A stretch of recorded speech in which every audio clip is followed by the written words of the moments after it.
ready to pray in. Everybody who's going to come in later is going to come in later. Let's go ahead and get it started, though. Oh, yeah. Mute your phones. Everybody mute your phones. Please. Taking care of. She loves it.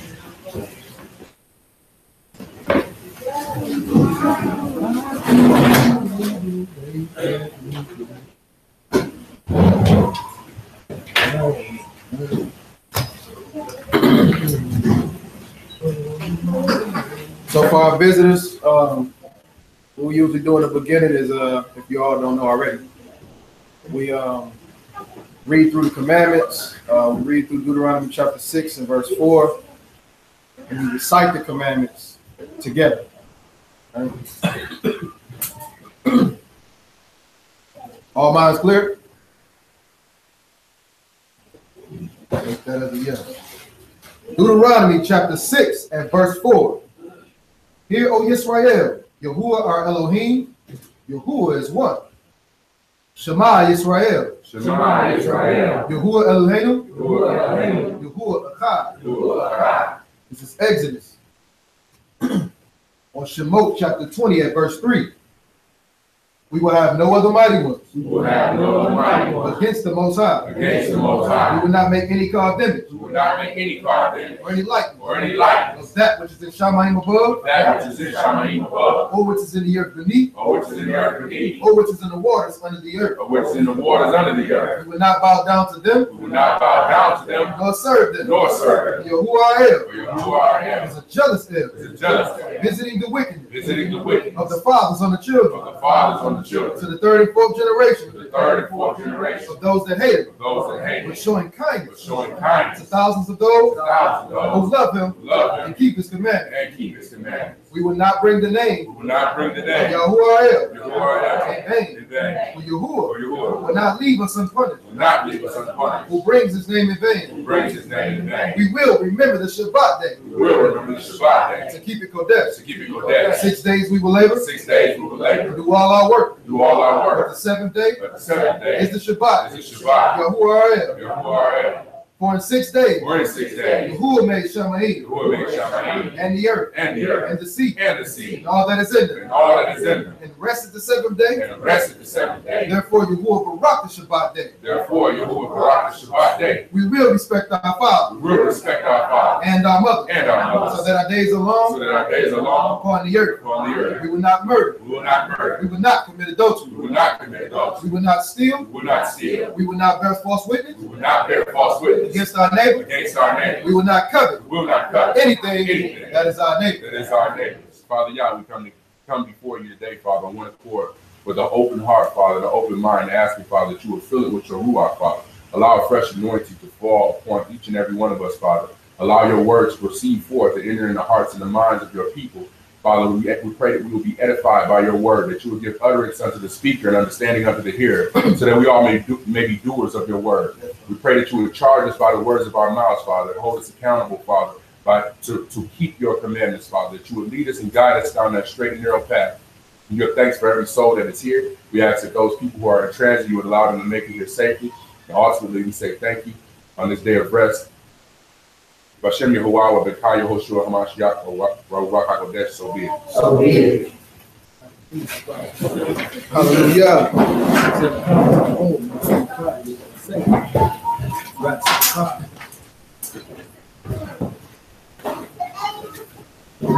All right, Shabbat Shalom, everybody. What we usually do, we like to acknowledge our visitors that come, just so we can, welcome y'all with open arms. If you can stand and give a little bit of backdrop on yourself. All praise the Most High. Brother Hananiah. This is my home originally, but I ain't been home in a long time. I live in Atlanta now, so I'm home from my dad to visit. Like that was back in Atlanta we met. So now when I come back to visit, I have a place to come fellowship with y'all brothers. A lot of times I come home, I have a lot of places to go, so I stay at the house on the block. So Now that's here to some blessing here. My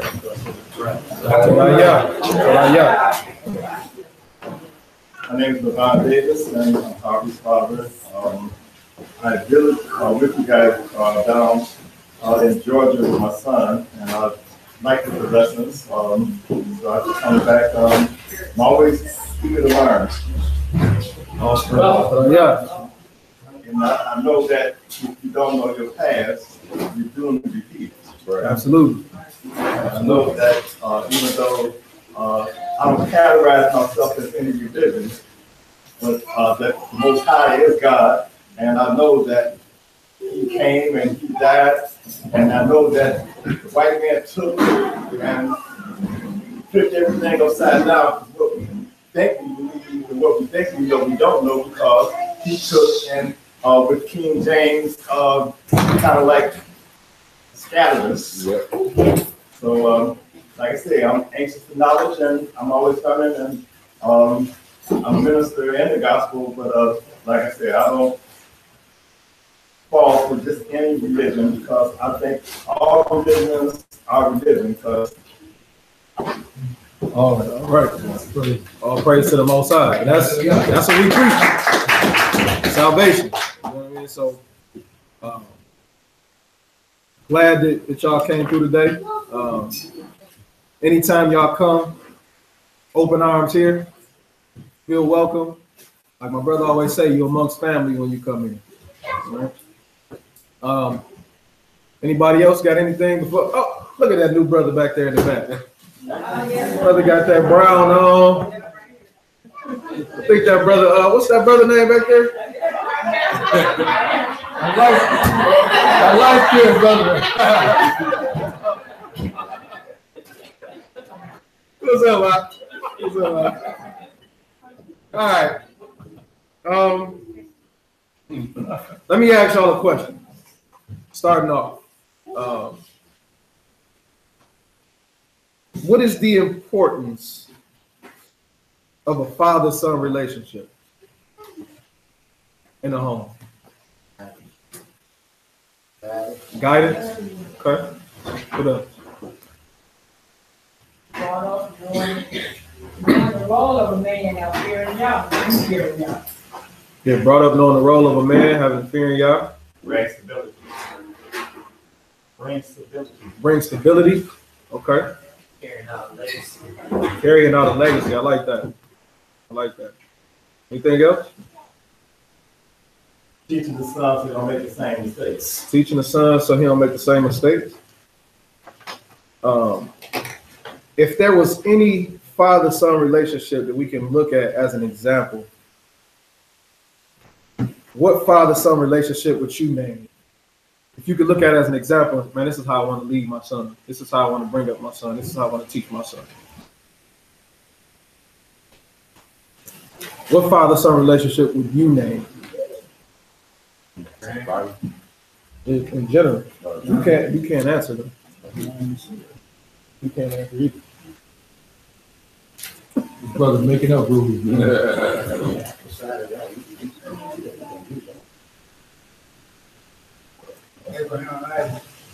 Abraham, Isaac. You said who? He said the Father and the Messiah. Father and Hamashiach. Don't have to be this. You can't. No, man. This period. This. Fred and Lamont. Oh man. The answer I was looking for was the Most High and His Son.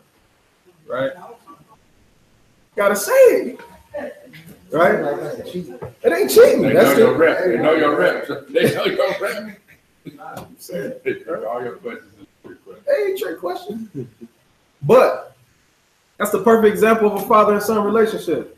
How you supposed to bring up your son, how the son carry out what his father tell him to do when his father is not around him, per se, he's still carrying out the will of his father, right? Get Proverbs 22:6. So while he getting that, another question pop up in my mind. What does their relationship have to do with your salvation? Everything. Like what? Access to the Father, granted things. They have access to the Father lest we go through the Son. What up? Their relationship teach you how to gain salvation. What up? And seed and son, so later on, people have to part from that way, and you got to watch and nurture. Absolutely. What's another?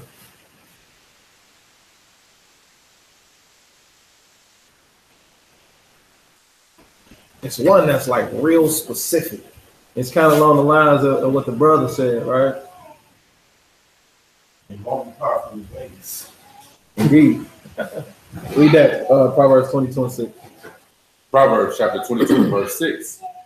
Train up a child in the way he should go, and when he is old, he will not depart from it. So we understand that Mashiach was the son of the Most High, right? Of course, he had to train him up. He had to tell him everything he wanted to do.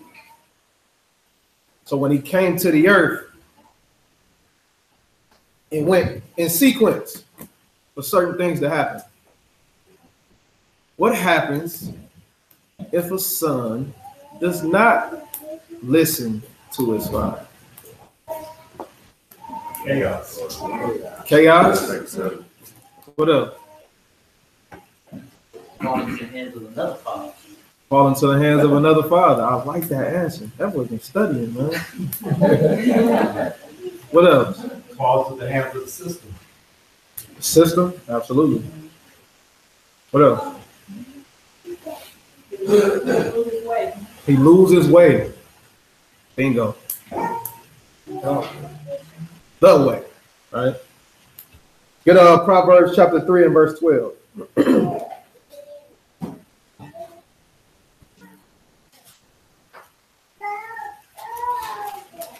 The book of Proverbs chapter 3 and verse 12. For whom Yahuwah loves, he corrects. So if you go off the path, right? It said if the Most High love you, then he do what? He gonna correct you, right? He said whom Yahuwah love, he correct. And what else?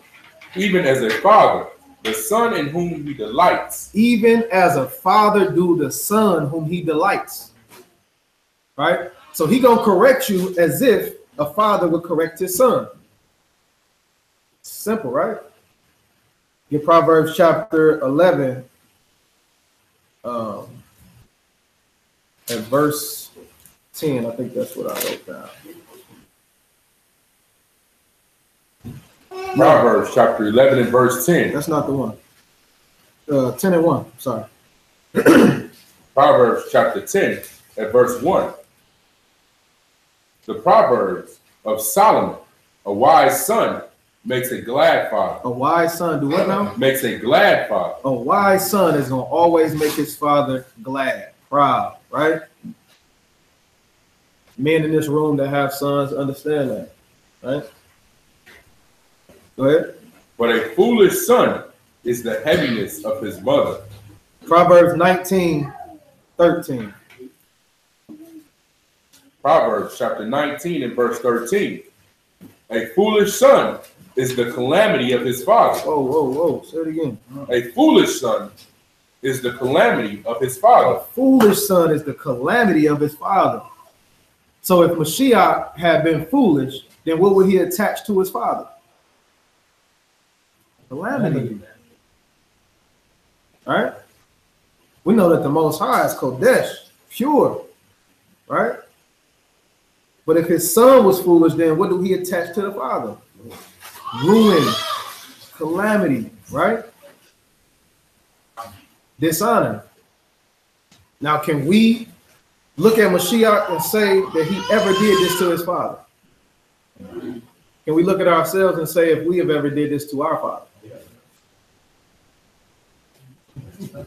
Proverbs 28:7.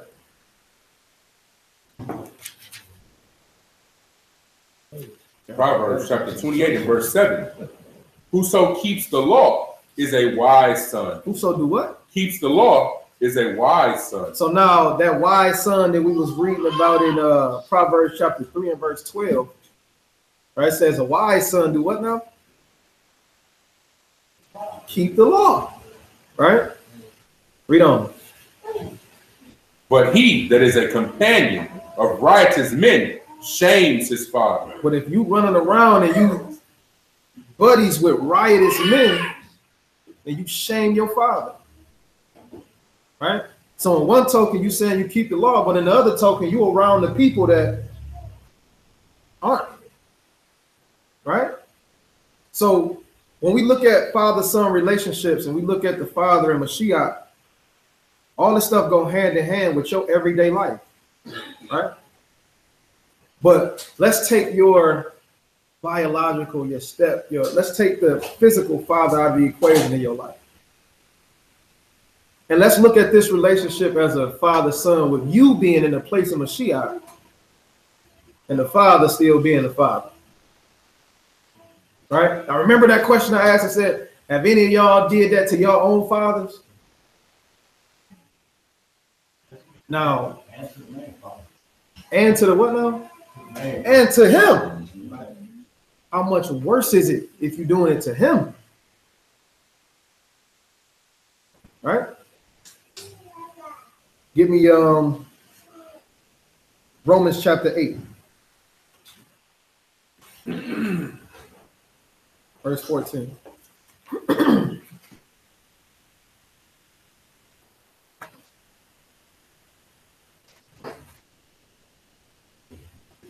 The book of Romans, chapter 8, and verse 14. Now, this go for the daughters too. This ain't just for the men. All right? We're going to see all that too. For as many as are led by the Ruach of the Most High. For as many as are led by the what now? By the Ruach of Elohim. So you got to have a Ruach to be led by the Ruach. All right? For as many as are led by the Ruach of Elohim, they are what? They are the sons of Elohim. So only the people that's led by the Ruach can be called the sons of Elohim. Now,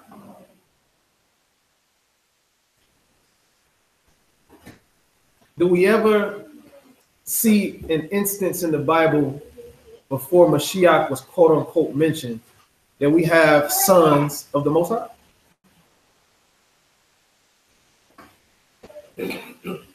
Was there ever anybody that was the son of the Most High? Or sons of the Most High? Who's son? The other part of the Elohim. Okay? The angels? Okay. That's one group. Say it again? Adam. Adam named the son of the Most High. Anybody disagree with that? Why would Adam be called the son of the Most High?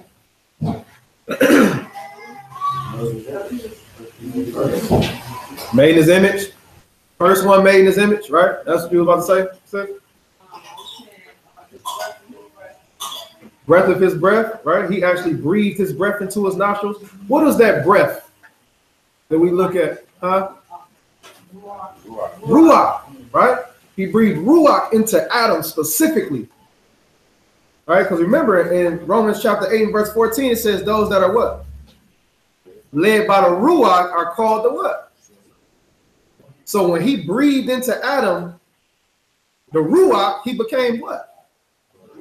Son of Elohim, right?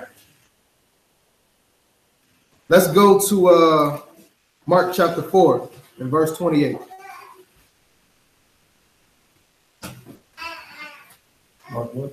Mark chapter 4, verse 28.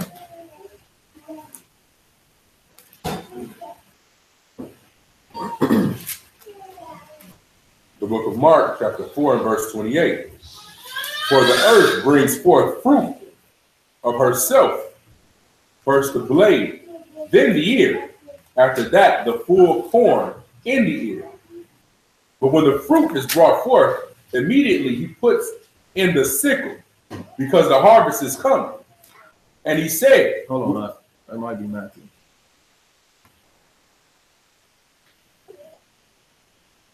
No. 1 second.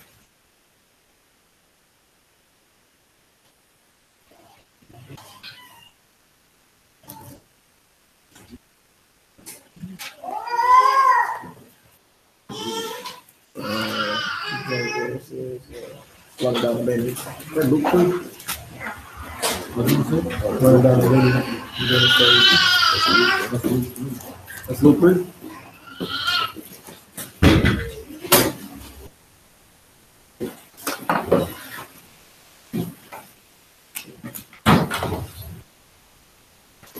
Okay, Luke 3. I'm sorry.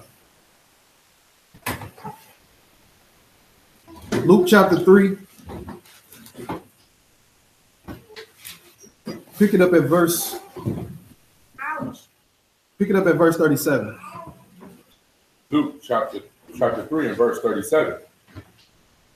Which is the son of Methuselah, which was the son of Enoch, which was the son of Jared, which was the son of Malaleah, which was the son of Canaan, which was the son of Enos, which was the son of Seth, which was the son of Adam, which was the son of Elohim. So going back to Adam, it said that Enos was the son of Seth. Seth was the son of Adam, which was the son of Elohim, right? Just confirmation of what we was just speaking about, right? Is it anything missing in his lineage?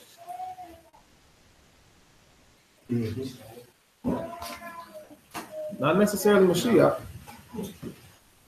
Read verse 38 again. Which was the son of Enos, which was the son of Seth. So Enos was Seth's son, right? Go ahead. Which was the son of Adam. Which was the son of Adam. Which was who? Which was the son of Elohim. Is anything missing in his lineage? Cain and Abel. Cain and Abel. Why? Cain got killed. Cain's seed was dead. So you said because Abel got killed and Cain's seed was bad. So he just missing this. He just ain't in there. He's still Adam's son, right? Yeah. But it's getting run down. Reestablish the righteousness through Seth. He reestablished the righteousness through Seth. This is not about Adam's lineage, it's about Mashiach's lineage back to Adam, not Adam's lineage forward. Y'all heard what he said? Yep. Say it a little louder, right? I was saying that this lineage, this is not about Adam's lineage forward, but Mashiach's lineage back to Adam. So Indeed. it wouldn't necessarily mention Cain and Abel because he didn't come through their lineage. Well, let's see something. Get Genesis chapter 4 and verse 1.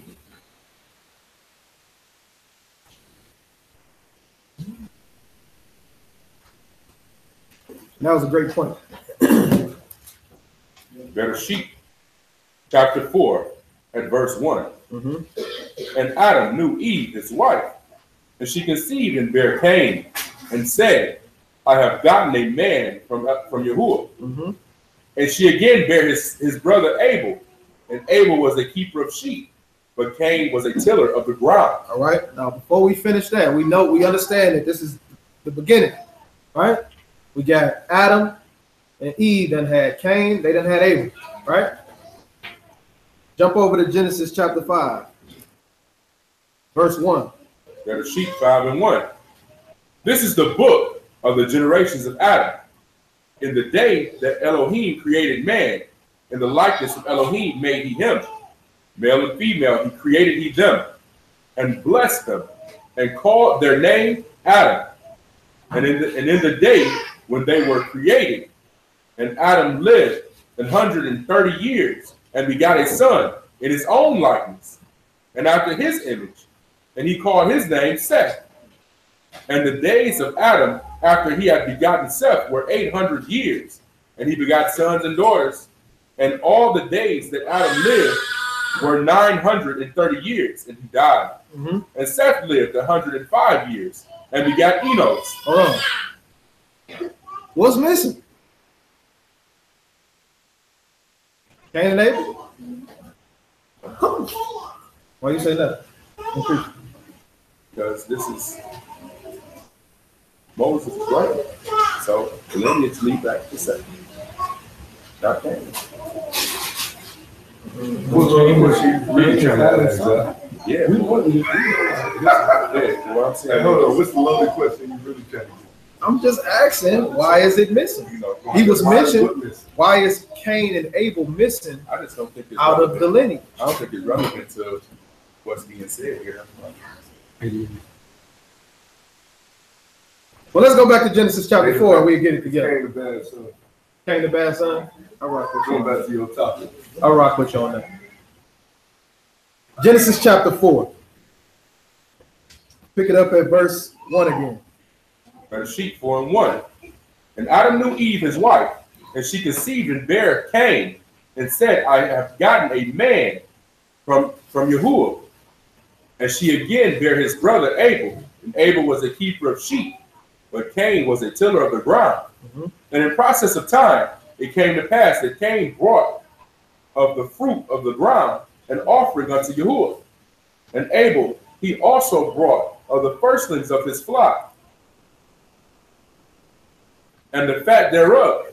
And Yahuwah had respect unto Abel and his offering, but unto Cain, unto his offering, he had no respect. And Cain was very wroth, and his countenance fell. And Yahuwah said unto Cain, why are you wroth? And why is your countenance fallen? And if you do well, shall you not be accepted? And if you do not well, sin lies at the door. And unto you shall be his desire, and you shall rule over him. And Cain talked with Abel his brother, and it came to pass, when they were in the field, that Cain rose up against Abel his brother and slew him. So this is the first murder, right? Committed by who? Cain. Okay, go ahead. And Yahuwah said unto Cain, where is Abel your brother? And he said, I know not. Am I my brother's keeper? And he said, what have you done? The voice of your brother's blood cries unto me from the ground. And now are you cursed from the earth? Now are you what now? Are you cursed from the earth? He said, you cursed from the earth. Right? Read.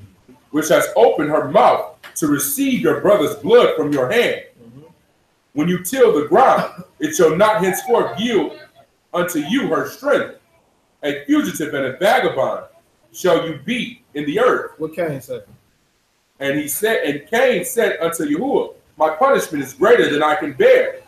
Behold, you have driven me out this day from the face of the earth, and from your face shall I be hid, and I shall be a fugitive and a vagabond in the earth.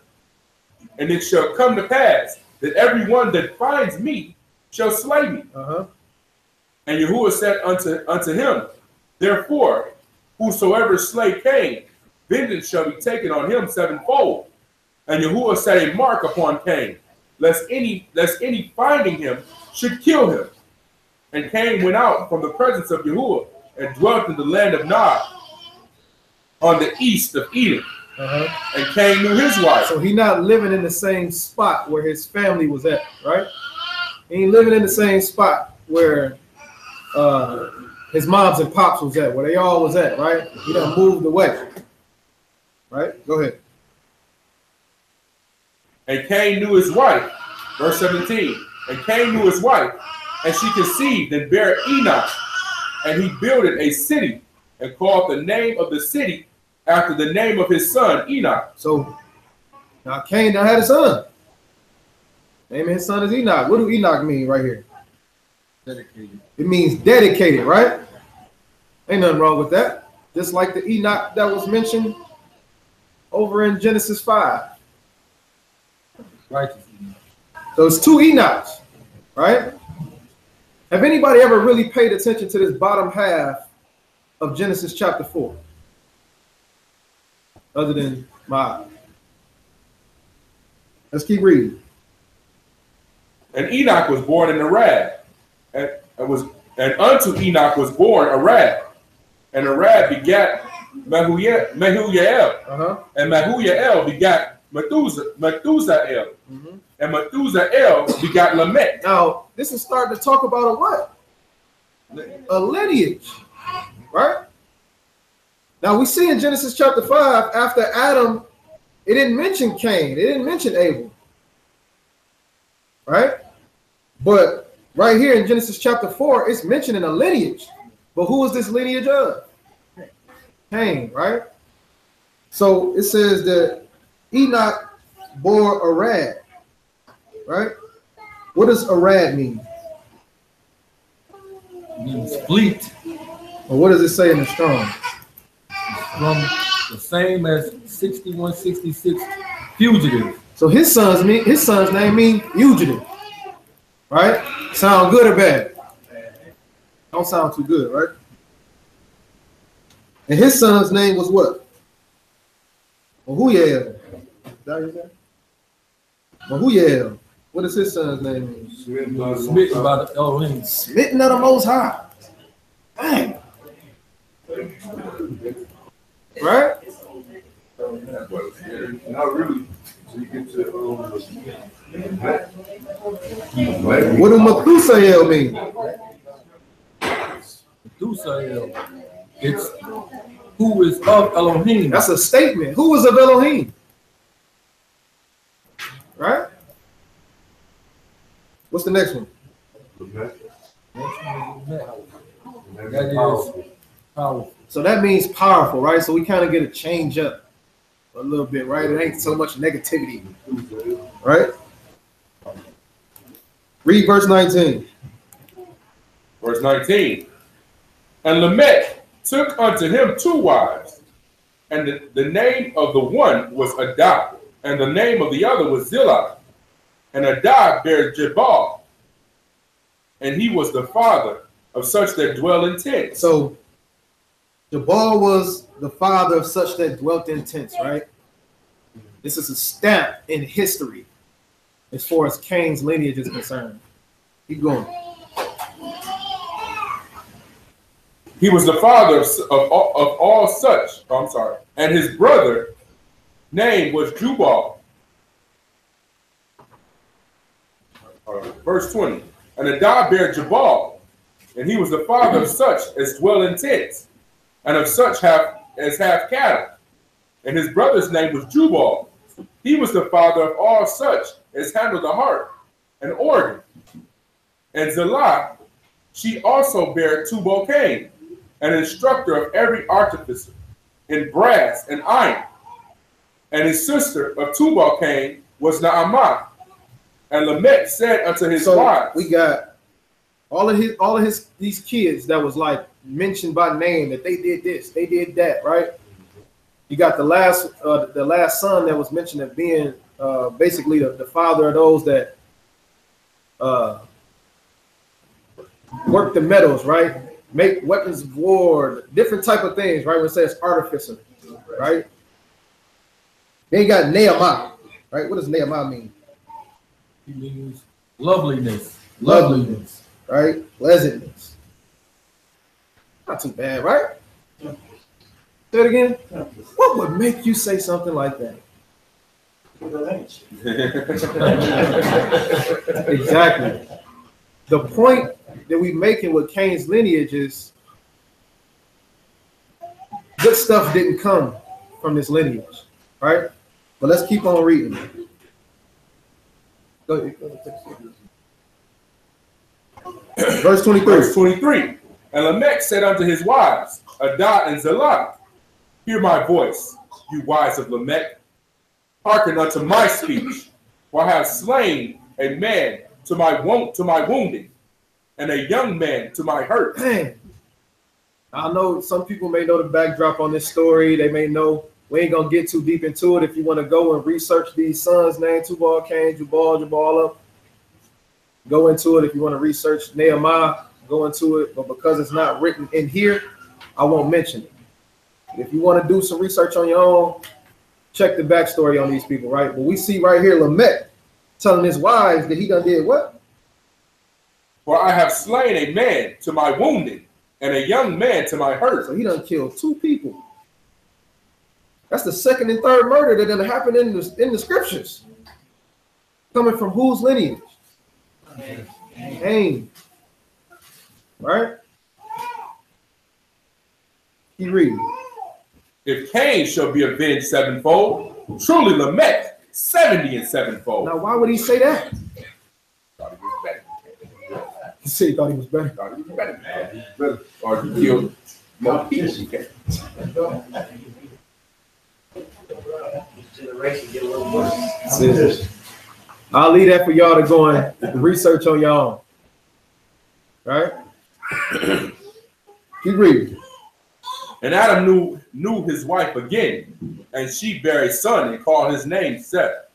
For Elohim, she said, have appointed me another seed instead of Abel, whom Cain slew. So now, after all of these people is born, right? That came from who? Cain. Now, Seth gets born, right? It says, and you have appointed me another seed instead of Abel, a righteous seed, right? Like I said, go back and research that whole thing with Lamech and all that. Go back and look at that. Verse 26. And to Seth, to him also there was born a son, and he called his name Enos. Then began men to call upon the name of Yahuwah. What does Enos mean? Enos means man. Right? Man or son. Right? Nothing wrong with that. Right? It says, and then began men to do what? To profane the name of Yahuwah. To do what? To profane the name of Yahuwah. So if you read this in Hebrew, it says, then began men to profane the name of Yahuwah. Not just regular, but it says to cry out and profane the name of Yahuwah. So it's not a coincidence that we got all the Cain's people on the earth. Right? Now we got Seth and his son. And people just starting to profane the name of the Most High. Why would they profane the name of the Most High after Seth is born? What would be the reason for that? Jealousy. Because he is now what? The heir. He the righteous seed now. It's known that they are the wicked seed. Which goes back to what? He says in, what did the Most High tell Eve? I shall put enmity. I shall put what now? Enmity. Between what? Your seed and the serpent seed. Your seed and the serpent seed. So it's known that Cain and his people are the serpent seed.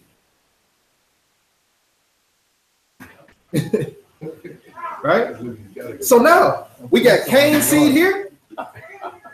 And now we starting to look at Seth's seed. Go to Genesis chapter 5 and verse 1. So now when we're talking about the lineage going back from Mashiach all the way down through Seth into Adam, we skip Cain and Abel because of what? You can't add in the serpent seed when it comes to Mashiach. Right? So to speak. Abel didn't have no, Abel didn't have any kids. He didn't have no offspring for them to name. He died too early, right? But you can't name Cain in the lineage of Mashiach. Don't work like that. So when the Most High gave a son instead of Abel, he created a whole new lineage, right? Genesis 5 and 1. Genesis 5 and 1. This is the book of the generations of Adam. In the day that Elohim created man, in the likeness of Elohim made he him. So Adam had the Ruach at the point in time, right? Breathing him the breath of life. So now when he gives him a son that's in the stead of Abel, what is this son supposed to have? The Ruach. Read. Male and female created he them, and blessed them, and called their name Adam. In the day when they were created. And Adam lived 130 years, and begat a son in his own likeness, after his image, and called his name Seth. What does Seth mean?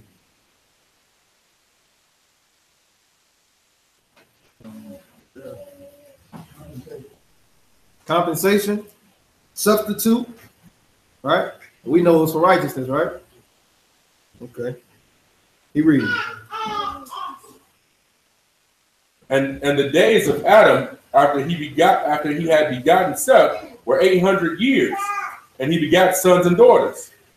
And all the days that Adam lived were 930 years, and he died.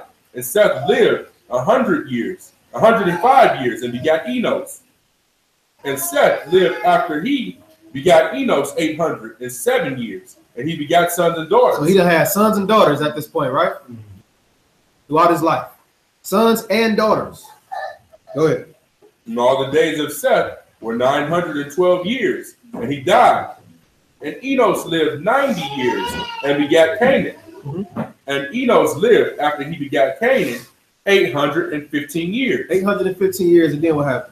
And begat sons and daughters. So he done had sons and daughters. So through Adam, which was the son of the Most High, had Seth, which became a what? A son of the Most High. Right? So then his sons became what? And then on, and then on, and then on, right? They all were the sons of who? The Most High, through Adam, right? Drop down to verse 12. Verse 12. And Canaan lived 70 years. What was Canaan's name mean? And it means possession. Possession, right? Ain't nothing wrong with that. All right? Keep going. And begat Mahalaleel. And Canaan lived after he begat Mahalaleel. What does Mahalaleel mean? Praise Elohim. Praise of Elohim. This stuff is just completely switched from Cain kids, right? The complete opposite. Verse 13. And Canaan lived after he begat Mahalaleel 840 years, and begat sons and daughters. And all the days of Canaan were 910 years, and he died. And Mahalaleel lived 65 years, and begat Jared. And Mahalaleel lived after he begat Jared 830 years. What's Jared's name mean? Descent. Descent. Right? Still ain't nothing bad. Like we ain't talking about nothing that's bad, right?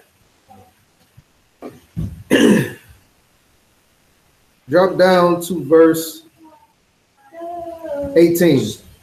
Verse 18. And Jared lived 162 years, and begat Enoch. Enoch, which meant what? Dedicated. Dedicated, right? Go ahead.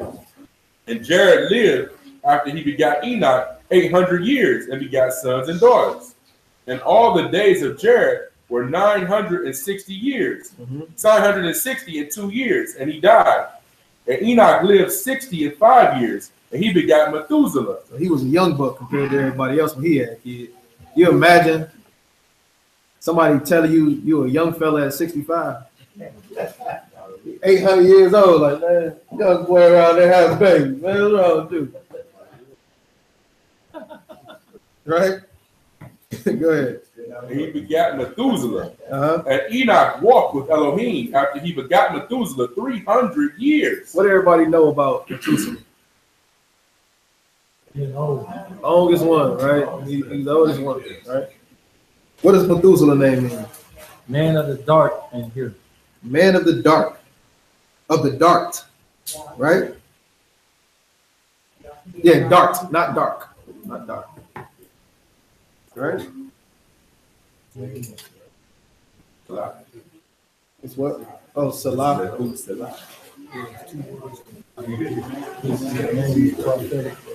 Right. Get verse 22. Verse 22. And Enoch walked with Elohim after he begat Methuselah 300 years, and begat sons and daughters. And all the days of Enoch were 365 years. And Enoch walked with Elohim. Enoch died. And he was not. And Enoch died. Nope. This can't see, right? Okay. This is, yeah, but that's the thing. It's the righteous side. So he had a son named Enoch, right? But this is the righteous side. So did Enoch die here at 300 some years old? Nope. No. He walked with the Most High, right? He was taken up. Right? So now, all of what we're looking at are the sons of Elohim. So in Cain's lineage, we see death. We see smitten and all this different type of stuff. But this lineage over here, we see in the good stuff, the praise of the Most High. Enoch walked with the Most High. All this different type of stuff, right? All the way down to Get verse 28. And Lamech lived 182 years, and he begat a son, and he called his name Noah. What does Noah name mean? Rest. Rest, right? Shabbat. Shabbat. Go ahead. Saying, the same shall comfort us concerning our work and toil of our hands, Rest. because of the ground which Yahuwah hath cursed. And Lamech lived after he begot Noah 595 years, and begat sons and daughters. And all the days of Lamech were 777 years, and he died. And Noah was 500 years old, and Noah begat Shem, Ham, and Japheth. So what you saying is because all Cain's seed got killed up in the flood? No, not that. Oh, Not that. You jumping. But not that though. We talking about how it's two different lineages here. Nobody really ever paid attention to it. It's not one lineage that's mentioned here. So people read from Genesis 4 and read into 5 like everything is the same. No, he's giving you two different things, just like what the Most High told Rebecca. 2 manner of nations in your womb, 2 manner of people, right? Same father and mother. These two totally different type of people, though, right? So when we see, when we look at the sons of God or the sons of Elohim in Genesis 5, and we look at Genesis 4, and we see Cain and his seed, we're gonna see why Genesis 6 came into play. It's like a bushel of apples. You don't take bad apples and put in a bushel of good apples. Indeed, came from the same thing, right? But if you put one with the other, what is it going to do to the other? It's going to rot them all, right? So if you're looking at what's called the son of Elohim, what would you deem them? Would you deem them holy? Clean? If they're the sons of the Most High? Kind of hitting on something that Quab hit on last week, right? The holy and the profane, the clean and the unclean, right? So it wasn't a coincidence that Cain he went off into this land and had his whole family, and they over here. And then you got Seth and his people, and they over here, right? Genesis chapter 6 and verse 1. Bereshit chapter 6 and verse 1. And it came to pass when men began to multiply. Well, who? When men began to multiply. Now, who is he talking about when he say men began to multiply? Read again. And it came to pass when men began to multiply on the face of the earth, and daughters were born unto them. Hold on. Now, we already seen that sons and daughters were born unto the people that were in whose lineage? Okay. No. We seen Cain had, through his lineage, how many daughters was born? We see Adah, Zallah, and we see Nehemiah. And even Nehemiah was the only one that was actually born of them. The other two were just wives of Lamech. Make sense? Over here, where we see Seth, it actually says, and they bore sons and daughters. They bore sons and daughters. They bore sons and daughters. They bore sons and daughters, right? So now when we read Genesis chapter 6 and verse 1, it says what?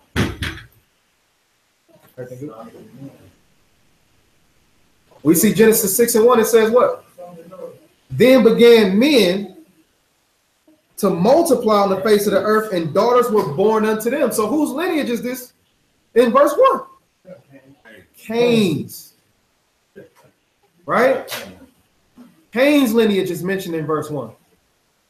But when we just read through it and we like, oh, the flood is Genesis chapter 6. We look at verse 1 like this is everybody. Right? But now that we done read through and we see it's a difference. So Cain's lineage actually have sons and daughters that start to multiply on the earth, right? Because Seth already got his. Verse 2. Verse 2. That the sons of Elohim. That the who? The sons of Elohim. Which would be who? Seth's people, right? That the sons of Elohim or Seth's people did what? saw the daughters of men, Uh-huh. that they were fair, and they looked, and they were fair, and they took them wives of all which they chose. Did they already have women where they were at? Right? Naaman was mentioned, right? And it says she was pleasant, loveliness. Read up on Naaman. You'll see the stuff that she did and the stuff that she brought about with the daughters of Cain to actually entice the sons of Elohim. Exactly. Right? You got the women with the tight clothes, right? They got the chest all out, butt all out, the makeup, the whole nine. They got everything put together. Right? And it entices men to go after them. Right? So I know it, like the conversation come up, well, if you don't want me wearing this and that and this and that, how can you be attracted to that? Is a man still a man?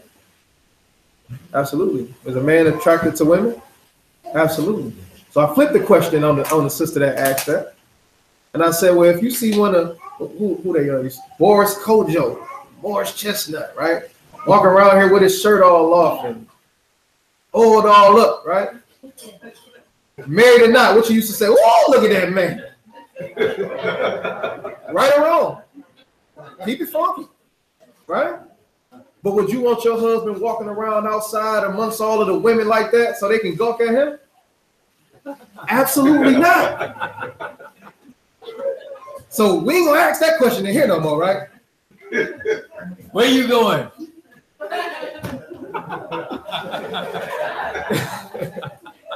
But it worked on both ends. Y'all get what I'm saying? So when these women start to present themselves in this manner, the sons of the Most High, who ain't nothing but good stuff came about in their lineage. Nothing but righteousness came about in their lineage. When they start to see these women, they went from being men that had the Ruach to just men. Absolutely. Right? So now what did they just mix? They just mixed the holy with the what? With the profane. Now, what happens when you mix the holy with the profane? The holy becomes profane. And then what do y'all got to do because of that? Get rid of you. I got to get rid of you. Can't. So let's see what he said in verse 3. Go ahead. Verse 3. And Yahuwah said, my Ruach. My what? My Ruach. My what? My Ruach. My what? My Ruach. What did the sons of Elohim have? The Ruach. Ruach. He said, my Ruach shall what? My Ruach shall not always strive Or with walk or be with man, because what? For that he also is flesh. Because he also is flesh. Right? He gave them the title of being the sons of Elohim.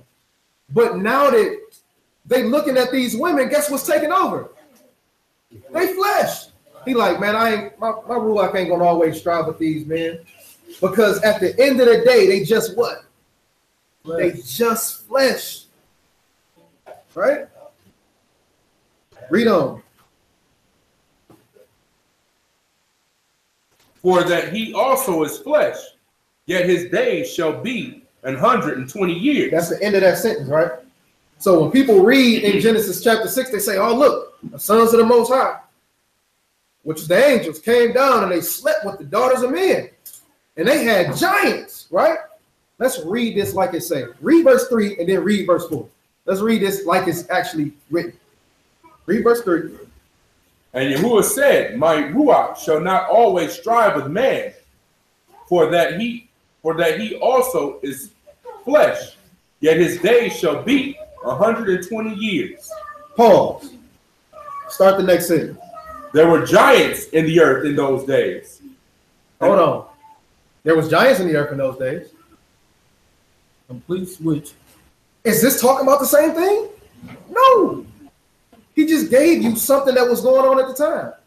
It's going to further tell you about it, right? He says there were giants in the earth in those days. Think about a reporter. This is Moses writing this, getting it from the Most High, right? So he says, yet his days shall be 120 years. There were giants in the earth in those days. Not putting the two together. But what else he said? There were giants in the earth in those days. And also after that, when the sons of Elohim came unto the daughters of men, and they bare children to them. So there was giants in the earth. Then the sons of the Most High slept with the daughters of men. They had kids. You see how that's two separate things? They ain't the same. We can't put them together and say the giants was their kid. No. But let's address the mighty men part. Go ahead. There were giants in the earth in those days, and also after that, when the sons of Elohim came unto the daughters of men, and they bare children to them, the same became mighty men, which were of old, men of renown. What does this mean right here? But it says they were mighty men, men of renown.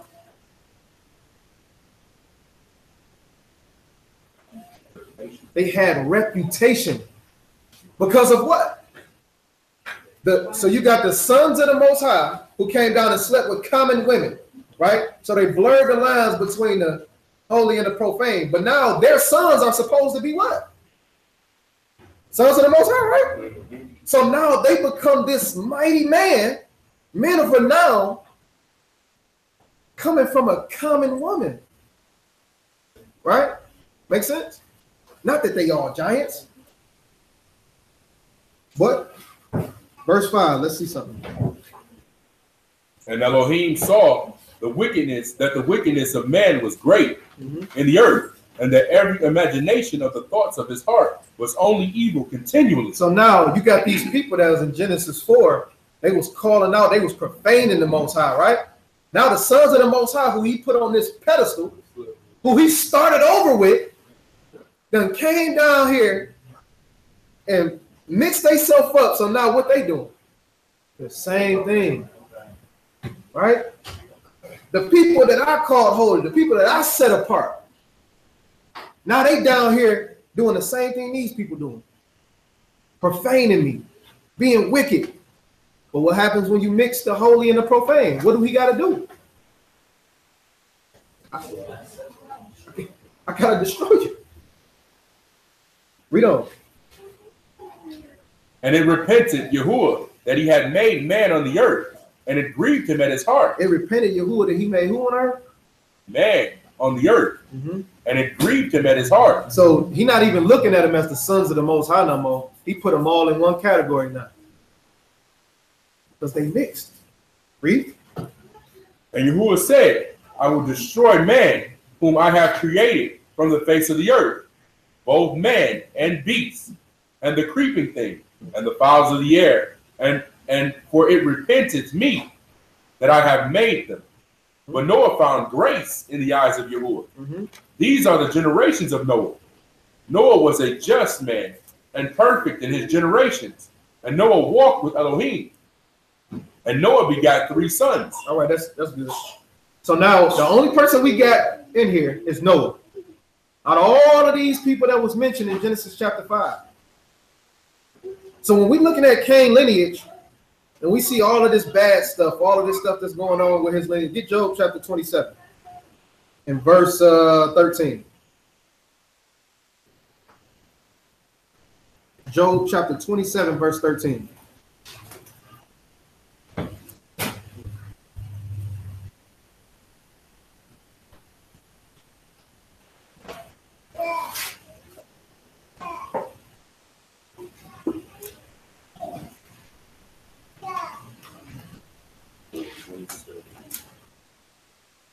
Job chapter 27 and verse 13.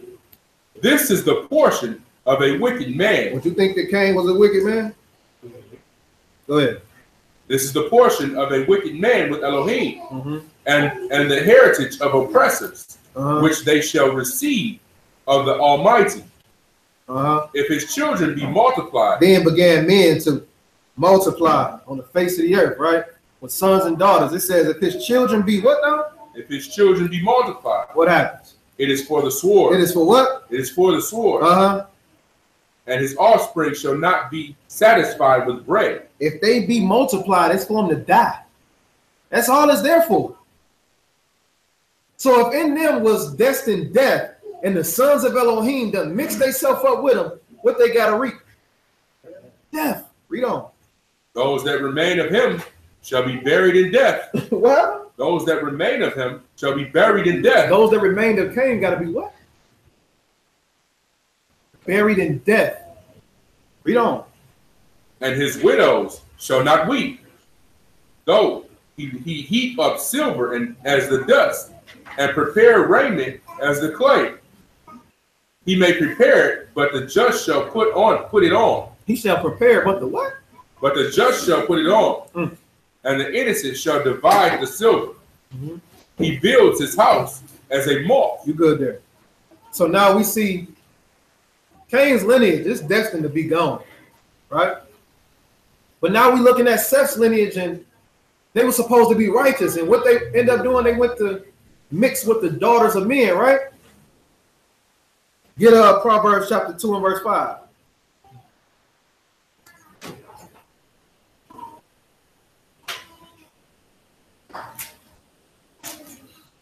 The book of Proverbs chapter 2 at verse 5.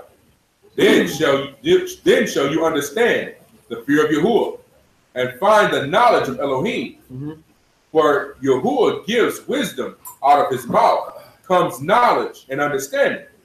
He lays up sound wisdom for the righteous. He is a buckler to them that walk uprightly. He keeps the path and judgment and preserves the way of the saints. Then shall you understand righteousness and judgment and equity, yea, every good path. When wisdom enters into your heart, and knowledge is pleasant unto your soul, discretion shall preserve you. What happened? Discretion shall preserve you. They should have been able to discern between what they were supposed to do. Man, we shouldn't be messing with them. We got all these women over here, man. We ain't satisfied with them. We want that. Right? I want the Nicki Minaj's of the world. Right? You don't want the wholesome one that's covered up, that's treating you right, right? That's just in life, period. You know how the saying go. You don't never want what's good for you. The stuff that you want ain't good for you. Right? But keep going. Discretion shall preserve you. Understanding shall keep you to deliver you from the way of the evil man. To deliver you from the way of the evil man. They didn't use that discretion. They didn't use that wisdom. So they went into the way of the evil man. Read. From the man that speaks forward things. What happened? From the man that speaks forward things. I remember it saying something like they was profaning the name of the Most High, something like that. Read on. Who leave the paths of uprightness to walk in the ways of darkness. It said who do what? Leave the paths of uprightness. They leave the path of the upright, the sons of the Most High, right? To do what? To walk in the ways of darkness. To walk in the ways of darkness. Same thing that they did, right? Read. Who rejoice to do evil and delight in the forwardness of the wicked. They delighted in it because they married him. Read. Whose ways are crooked, and they forward in their paths. To deliver you from the strange woman. To do what now? To deliver you from the strange woman. These sons of Elohim didn't know nothing about these women at first. They wasn't a part of them. They were strange women. Make sense? Read. To deliver you from the what now? To deliver you from the strange woman, even from the stranger, which flatters with her words. Nehemiah, her name was loveliness, pleasant. Read on. Which forsakes the guide of her youth, and forgets the covenant of her Elohim. For her house is what? For her house inclines unto death. For her house inclined unto death. Read on. And her paths unto the dead. None that go to her what? None that go unto her return again. Y'all ain't coming back. Right? Go ahead. Neither take they hold of the paths of life. He said they don't even take hold of the paths of life. Which means everybody that married these women,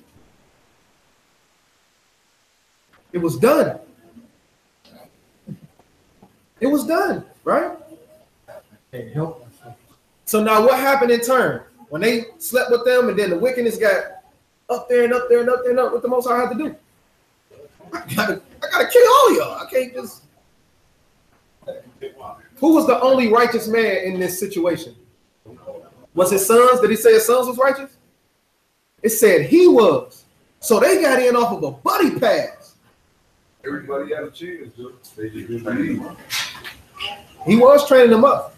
But was that why they got saved? They got saved because of who? Because of Noah, not because of them.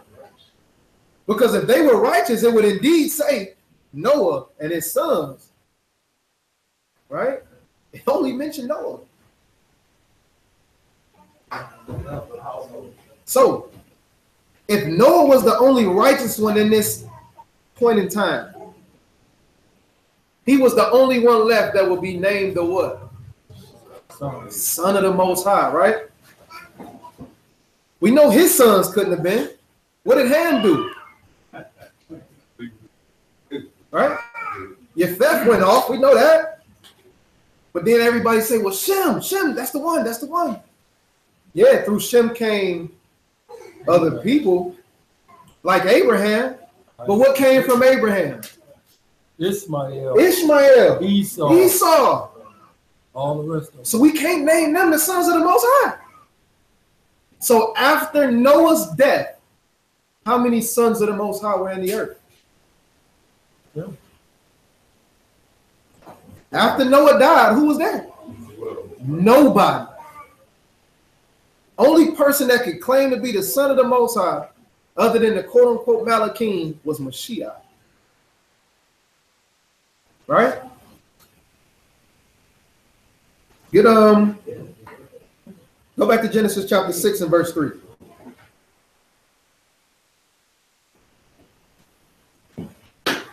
Now, Genesis 6 and 3 again. Genesis chapter 6 and 3. Mm-hmm. And Yahuwah said, my Ruach shall not always strive with man, for that he is also flesh. Yet his days shall be 120 years. So how do we, knowing that there was no other sons of men on the earth, how do we become the sons of Elohim or the children of Elohim? How do we do that? Because we got to do it. Anybody opposed to us having to become the sons of Elohim? Well, just in case you are. Right? Let's go back to Romans 8 and 14. And while he going there, you give me 1 Corinthians chapter 15 and verse 50. Romans chapter 8 and 14. For as many as are led by the Ruach. That are led by the what? The Ruach of Elohim. That means they have the Ruach, right? Because if you got the Ruach, you no longer walking in your what? Flesh, right? So he says those that are led by the Ruach are what? They are the sons of Elohim. Those are the sons, right? That's how you become it. But like I said, just in case you think that you don't have to be the son of Elohim to make it, what does 1 Corinthians 15 and 50 say? 1 Corinthians chapter 15, verse 50. Now this I say, brethren, that flesh and blood cannot inherit the kingdom of Elohim. Neither do corruption inherit incorruption. That sounds like holy and unholy, right? Holy and profane, right? But you can't mix the two. You got to be one or the other. That makes sense. So when we look at, let's look at this. So he got the sons of Elohim that was separated from the people of Cain. They came together, screwed everything up. Boom, flood happens. Noah is on the scene, right? His sons is just all over the place. When he died, no sons of Elohim. Y'all still gave us a chance. How did he do that? Why did he do that? For us, that's why. For his esteem, right? Let's look at this.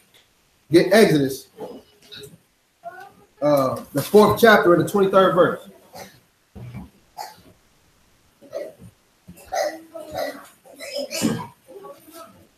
He made a promise to Abraham, right? That he was going to do what with his seed? Increase his seed, right? He was going to give them this, give them that, the whole nine. So there he established another way for us to become the sons of Elohim through Abraham. Exodus chapter 4, verse 23. Exodus 4:23. And I say unto you, let my son go. Let my who? My son go. Let my son go. That he may serve me. Uh-huh. And if you refuse to let him go, behold, I will slay your son, even your firstborn. Now who said this? Moses said this to Pharaoh, right? Mm-hmm.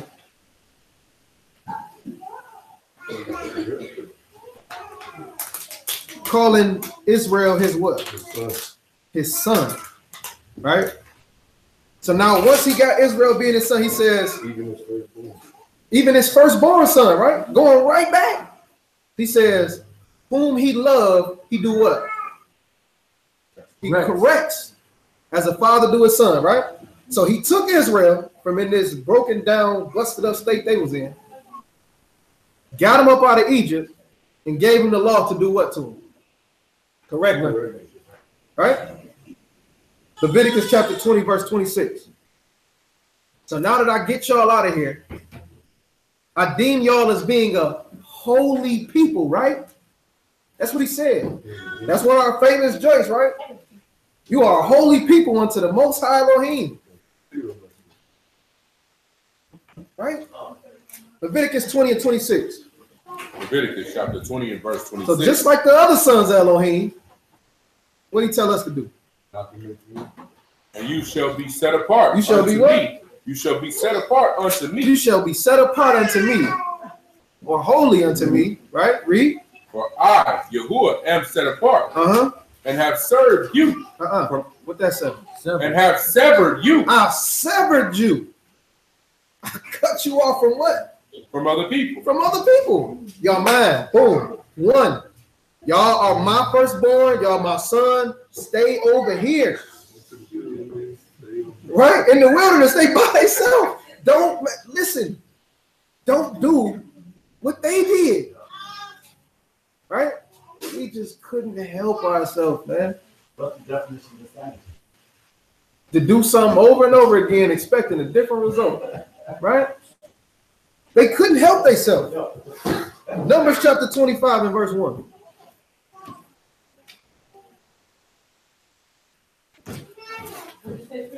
Numbers chapter 25 and verse 1. Numbers 25 and 1. And Israel abode in Shittim, and the people began to commit whoredom with the daughters of Moab.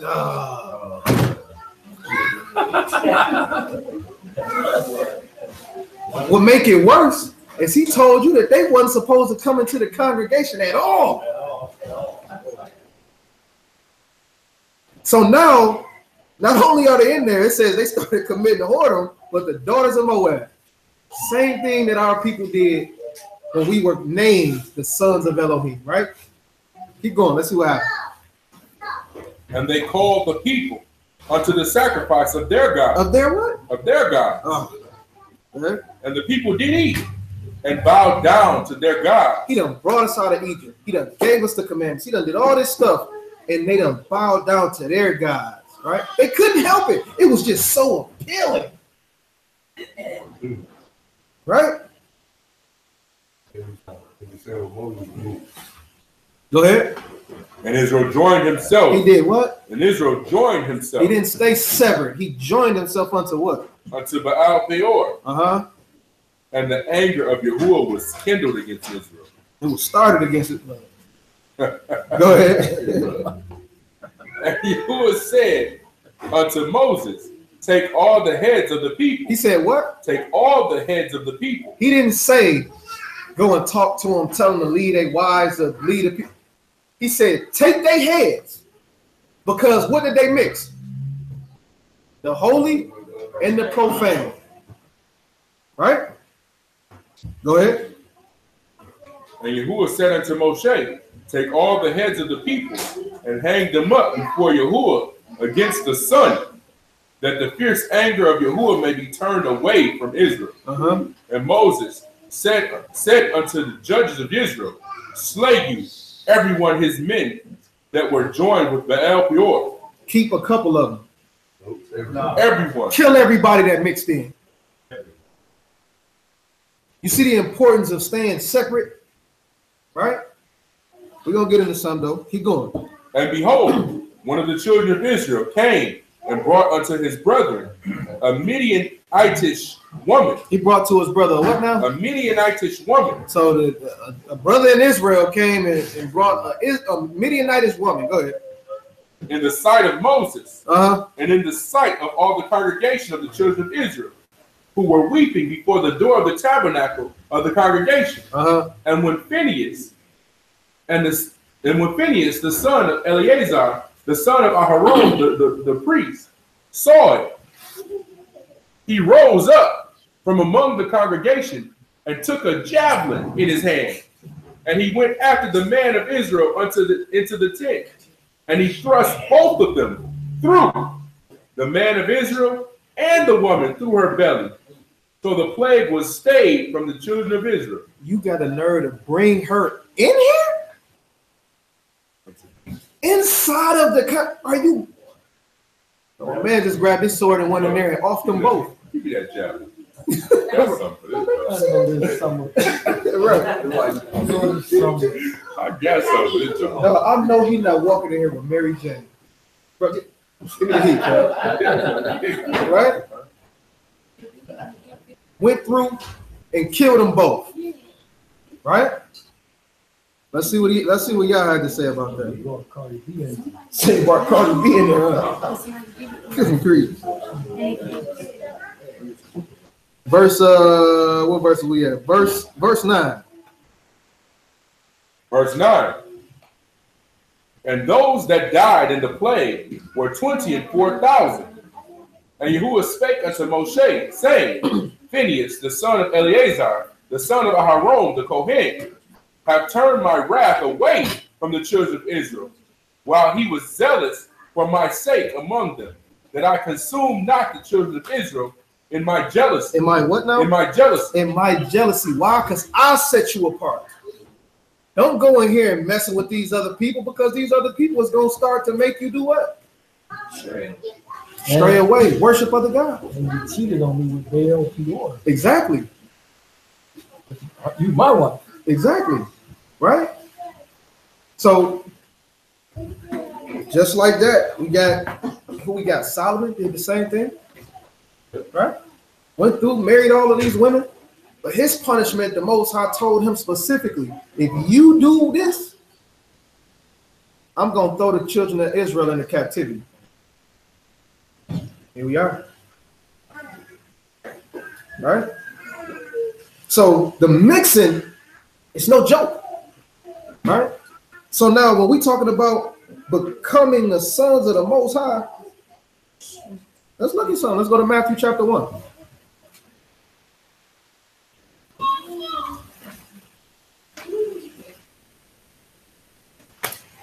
Matthew chapter 1 and verse 1. Now we know Mashiach was born and became a man on the earth, right? When he became this man on the earth,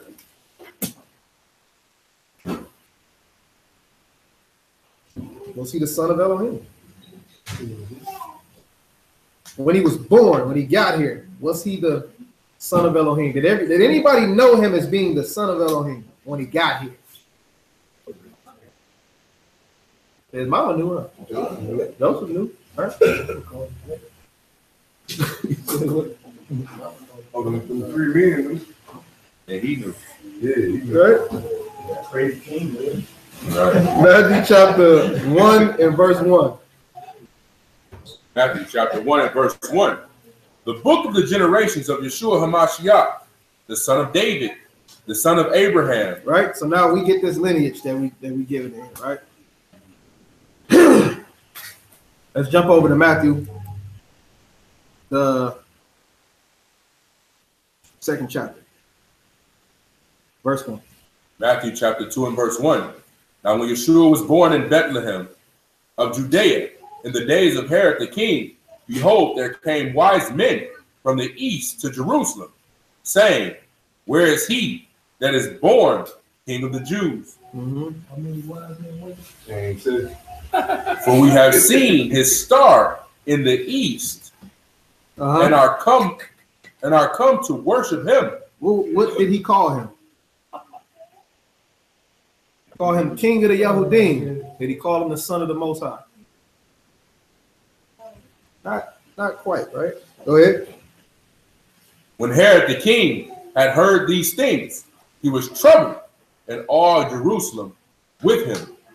And when he had gathered all the chief priests and scribes of the people together, he demanded of them where Hamashiach should be born. And they said unto him, in Bethlehem of Judea, for thus it is written by the prophet, and you, Bethlehem, in the land of Judea, are not the least among the princes of Judah. All right, that's it. Go to Matthew chapter 3 and verse 1. Matthew 3:1. In those days came John the Baptist, preaching in the wilderness of Judea, saying, repent you, for the kingdom of Shamayim is at hand. For this is he that was spoken by the prophet Isaiah, saying, the voice of one crying in the wilderness, prepare you the way of the master. Prepare you who? The way of the master. Prepare you the way of the master. Go ahead. Make his path straight. And the same John had his raiment of camel's hair and a leathern girdle about his loins. Jump over to verse 13. Verse 13. Then comes Yeshua from Galilee to Jordan unto John to be immersed of him. Why is this the first thing that they mention about Mashiach? That he got to come and get baptized? because that's how he was able to become son of the Most High. Got to be born again. My man over here is too nice with it. Anybody hear what he said? He had to be born again to receive what? To be called what? The son of the Most High. Let's read verse 14. Verse 14. But John forbade him, saying, I have need to be immersed of you, and come you unto me? And Yeshua answered and said unto him, suffer it to be so now, for thus it becomes of us to fulfill all righteousness. Then he suffered it. And Yeshua, when he was immersed, went up straightway out of the water, and lo, the Shamayim were opened unto him, and he saw the Ruach of Elohim descending like a dove and lighting upon him. What's the importance of the Ruach coming and being on Mashiach? Like it came on Adam. Just like it did what? Adam. Just like it did with Adam. Right? He had to have a Ruach to be called what? The Son of the Most High. It wasn't that he wasn't the firstborn, because Adam was always the firstborn, but until he got that breath of life breathed into him, he couldn't have been called the son. Right? So Mashiach had to go through the proper channels because he had to make it known. So the Ruach came down on him, and what happened? And lo, a voice from Shamayim saying, this is my beloved son, in whom I am well pleased. Now, the Most High makes the statement and said, this is my son. He didn't say nothing about none of the other people. This is my son, in whom I am well pleased. All right? So now, when we going back to looking at the sons of, when we go back to looking at the sons of Elohim in the beginning, and they start to mix up, right? When we get all the way down to Noah, and after Noah, a great figure that came after Noah was who?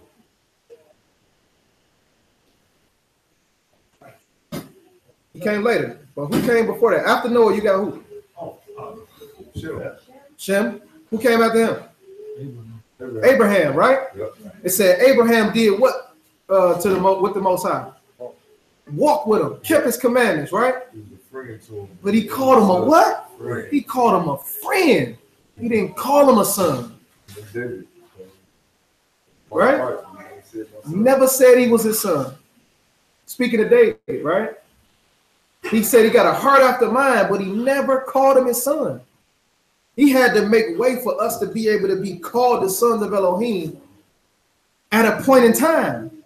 So in order for me to have y'all become the sons of Elohim, I got to bring the son of Elohim. I can't just name y'all this no more. That's why. Yeah. All right. Right? So we got Mashiach on the earth, right? But before that, before Abraham, before all that, all we had was the sons of Elohim in Genesis chapter 5 that screwed up. They mixed it all up. They became just like common men. Get Ecclesiastes chapter 8.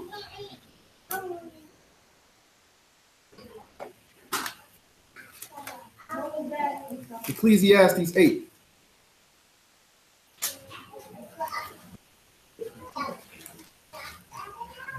Pick it up at verse.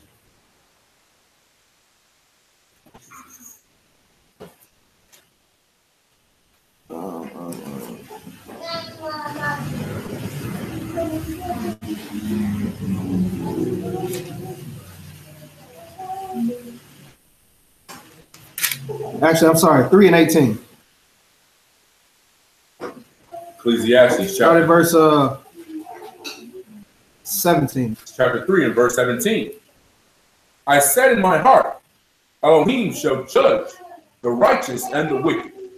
For there is a time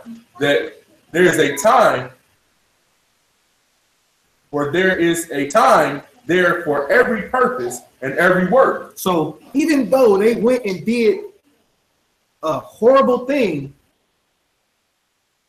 it was a time for it. You get what I'm saying? Go ahead.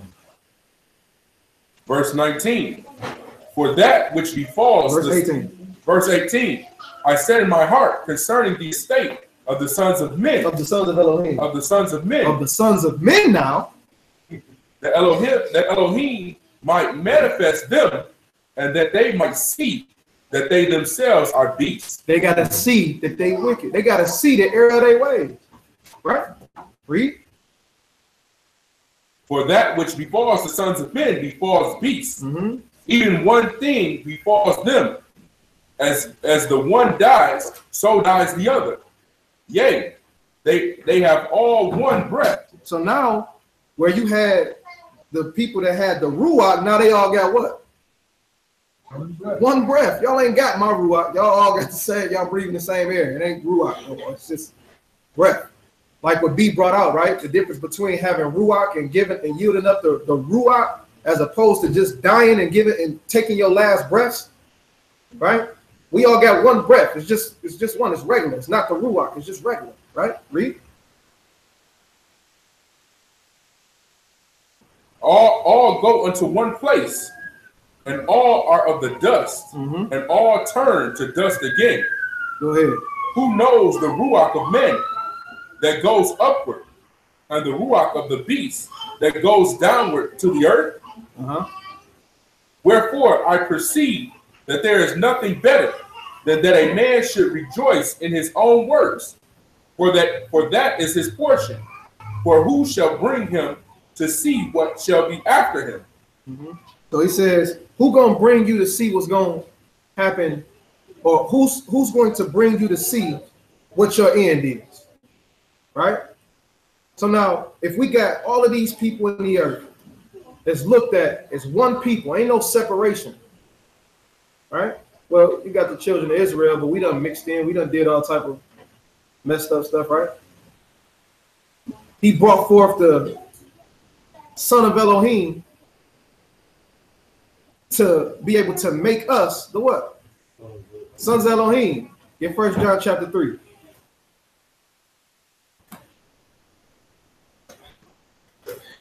Pick it up at verse 1.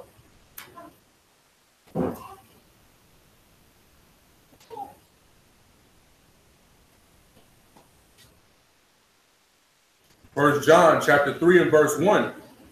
Behold, what manner of love the Father hath bestowed upon us, that we should be called the sons of Elohim. Stop.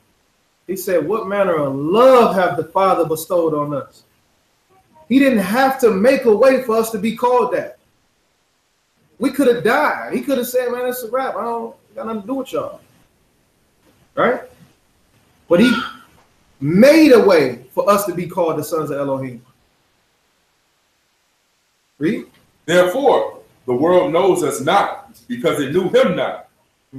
Beloved, now are we the sons of Elohim, and it does not yet appear what we shall be. Now let me ask y'all this. After Mashiach came and died, who became the sons of Elohim after that? Anybody who believed on him and kept the commandments. More specific. More specific.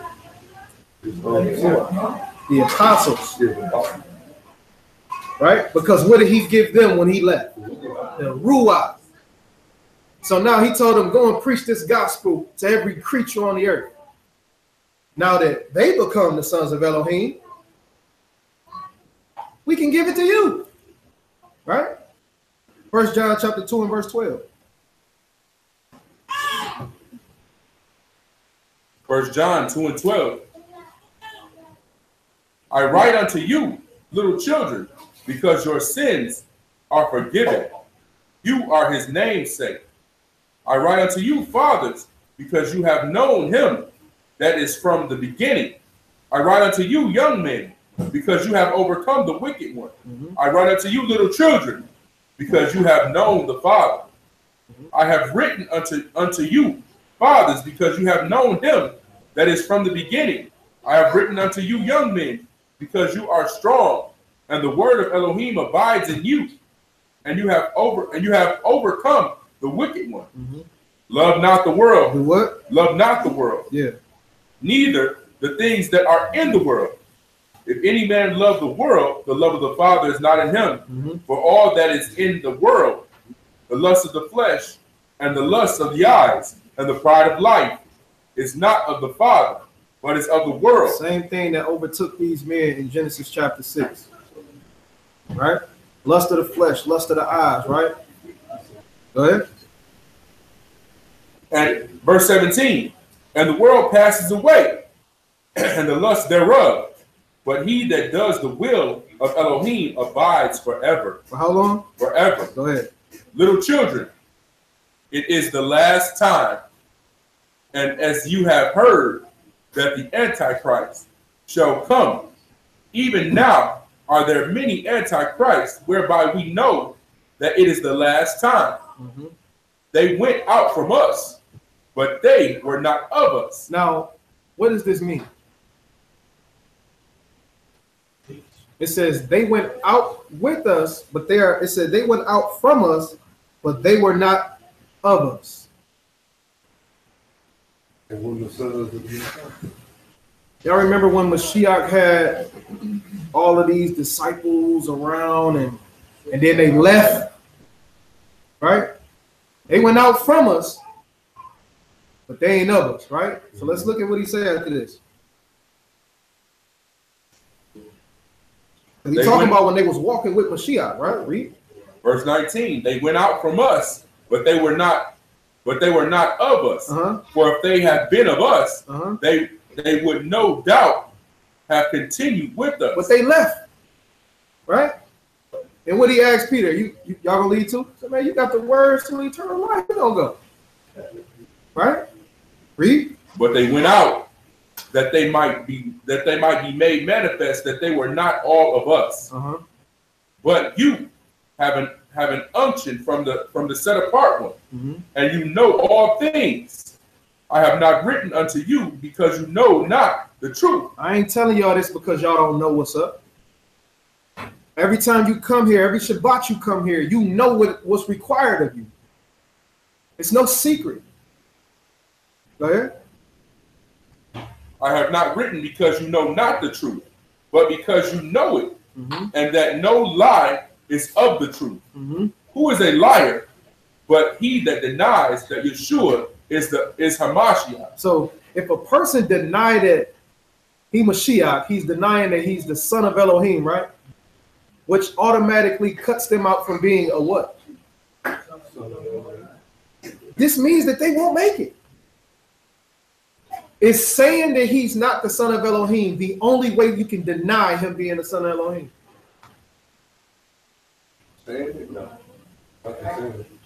Not just saying it. How else? By your actions. So we're going to get into the actions on how you actually deny yourself from being able to be the son of Elohim. Read on. Verse 23. Read the last part. Verse 22. Who is a liar, but he that denies that Yeshua is Hamashiach?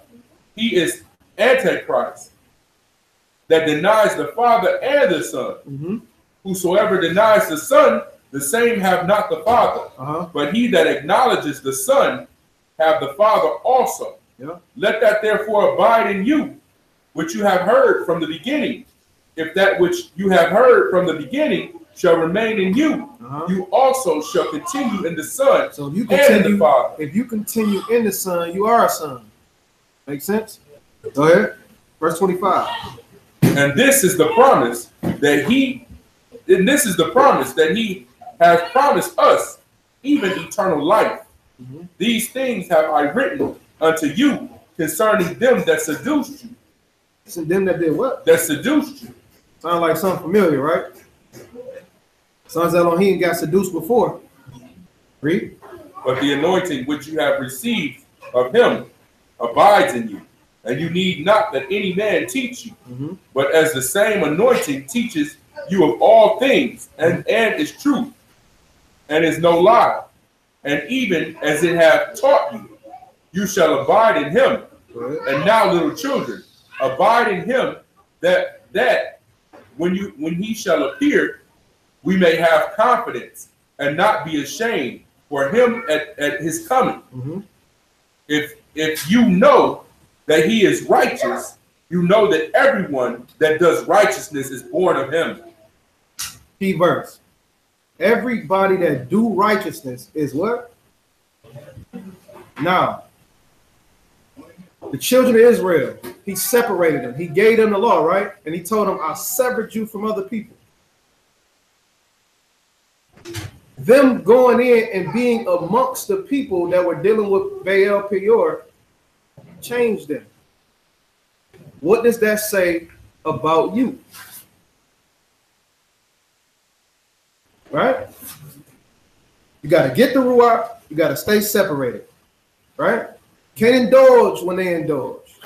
Right? You know when you're taking it too far. Right? Verse 1 in chapter 3 again. Let's get to the nitty gritty.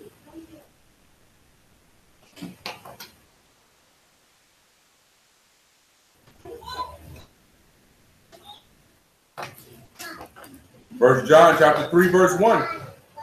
Behold, what manner of love the Father hath bestowed upon us, that we should be called the sons of Elohim. Therefore the world knows us not, because it knew him not.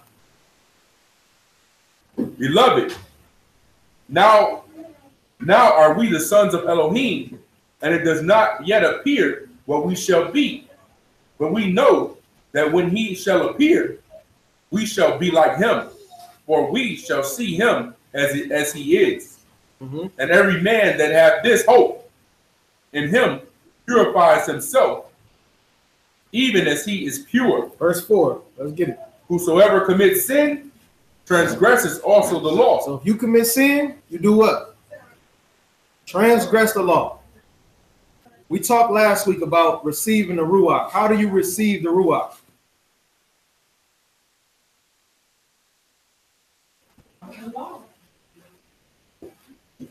Pharisees, Sadducees, other people, they kept the law. They did what now? I said, except Mashiach, clean temple, born again. So you got to make sure you got a clean temple, right? The biggest thing is you have to make sure that you believe in Mashiach as the scriptures have said. Hold what you got. Get John chapter 7, verse 38. As the scriptures have said, right? John 7 and 38. Meaning the Ruach don't come no other way. Remember, we talked about this. The disciples walked with Mashiach and still didn't receive the Ruach until he had to come back and show them again, yo, all the stuff I was telling y'all is real. Look, until they believe. They couldn't receive the Ruach until they believed. You claim that you believe, but if you don't believe him as the scriptures have said, you can't get it. It's impossible. So you got to know your scriptures. You got to study day and night like he told you to. Right? We can get up here and we can tell you anything under the sun. But unless you studied up and know it yourself, you won't be able to tell the lie from the truth. Right? John chapter 7, verse 38. Start at verse 37. John 7 and 37. In the last day, that great day of the feast, Yeshua stood and cried, saying, if any man thirst, let him come unto me and drink. He that believes on me, as the scripture has said, out of his belly shall flow rivers of living water. Go ahead. But this spake he of the Ruach, which they that believe on him should receive. For the Ruach HaKodesh was not yet given, because Yeshua was not yet esteemed. So he died already. The Ruach is freely ready to be given to you. But if you don't believe, you're not going to keep the commandments like you're supposed to. If you don't believe, you're not going to have the faith that you're supposed to. And if you don't believe on him as the scripture has said, you can't receive the Ruach HaKodesh, which means you can't become a son of Elohim, which means you can't inherit the kingdom of the Most High. Everything is predicated on you. The Most High and his son did their part. Everything is based on you. So when we go back and we read down through this 1 John chapter 3 some more, it's a reflection. Go back to 1 John chapter 3. Verse 4 again. 1 John chapter 3 and verse 4. Whosoever commits sin transgresses also the law. For sin is the transgression of the law. And you know that he was manifest to take away our sins. And in him is no sin. So in order for us to become the sons of the Most High, he had to bring forth somebody that didn't have no sin in him, so we can become born after him, right? He says many of us have been baptized into his death, right? Which means that when we rose, we were supposed to be made in the newness of life and walk like he walked after the Ruach, right? So now it's not you, your mama's son and the son before that and the son before that. Now you become a part of Mashiach's lineage, which go back to Adam, which was the son of the Most High, right? They didn't do it right. Remember, it said that Mashiach came and being the second Adam had to make it right. Right? Read verse 5. Verse 5. And you know that he was manifest to take away our sins, and in him is no sin. Whosoever abides in him sins not. Whoa, say it again. Whosoever abides in him sins not. That's a tall order if you walking in the flesh.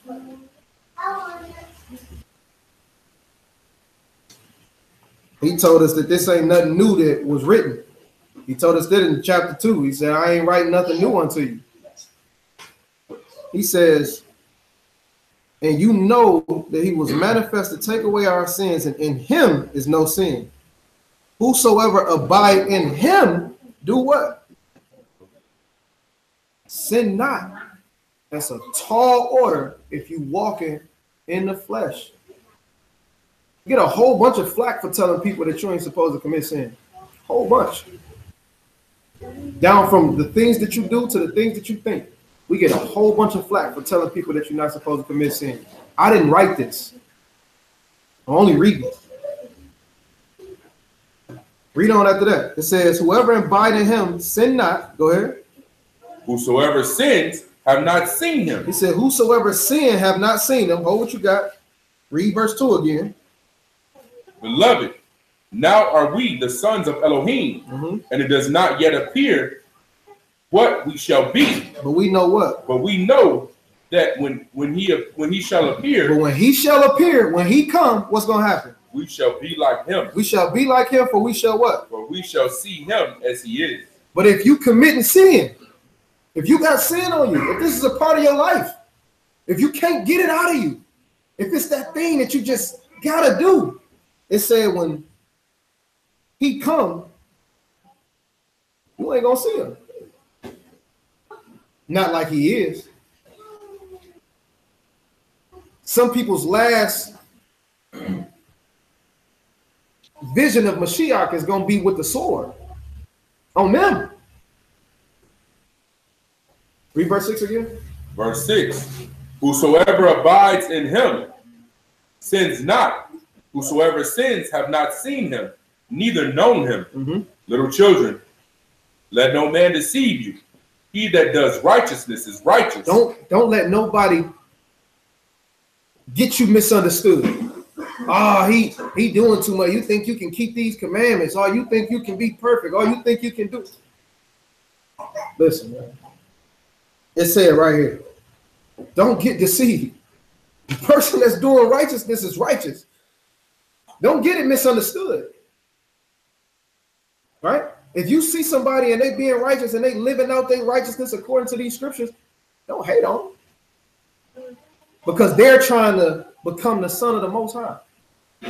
They're trying to receive the Ruach HaKodesh. They're trying to make it into the kingdom. Right? Read. Little children, let no man deceive you. He that does righteousness is righteous, even as he is righteous. Now, somebody said something about if you're not the son of the Most High, then you the son of somebody else. One of y'all said that? Right? It's her seed and who else seed? Serpent seed. Cain seed and Seth seed. Isaac seed, Ishmael seed. Jacob seed, Esau seed. All the way through, right? It's one of the other. It's not no, you know what, man? I'm cool with both of them brothers. You know what I'm saying? It's in the middle. I mean, like, we good. You know what I'm saying? Like, I ain't too righteous, but I ain't too wicked either. You know what I'm saying? Like, I ain't, ain't none of that. Dabble. You know what I'm saying? Yo, I'm going to kick it with my brother over here one time, and then I'm going to, you know what I'm saying? No, it's not none of that. Double dutch, jump in and out. It ain't none of that. It say be on one side of the fence or the other. The fence itself is not a person. You straddle the fence too long, you're going to fall on one side or the other. Right? In this case, you can't straddle onto righteousness. It's either you are or you're not. Right? So read that. He that commits sin is what? He that commits sin is of the devil. For the devil sins from the beginning. Now this is key. Because we read this over and over and over again, but it don't never set in, I don't think. I don't think it really like generate in your brain to say, okay, when I commit sin, I'm of the devil. That's my father. I'm not the son of the Most High, but I'm the son of Satan. Like, do that ever or the son of the devil, do that ever ring a bell into your brain to say, wait a minute, whose side am I on? Who am I rolling with? No sin. Like if you got a job and you can't deal with a person at your job, right? And having an argument with this person at your job is going to cause you to lose your job. Is this person worth your income? Is this person worth you feeding your family? It ain't. They're not worth it. Why would you allow sneaky little devil, right, to come in and allow you to sin so he can go to the Most High and say, that's my son. Back up. Right? That's my son right there. That's not no good conversation. Right? He sent his son down for his son to get as many to be called the son of the Most High as possible. And the devil get to say to the father, my son right there. He said he had the truth. That don't mean nothing. A lot of them say that. That congregation right there, in mine. Right? What kind of conversation is he having about you? Whose son are you? Whose daughter are you?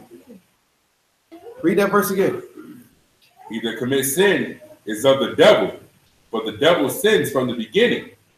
For this purpose, the Son of Elohim was manifested, that he might destroy the works of the devil.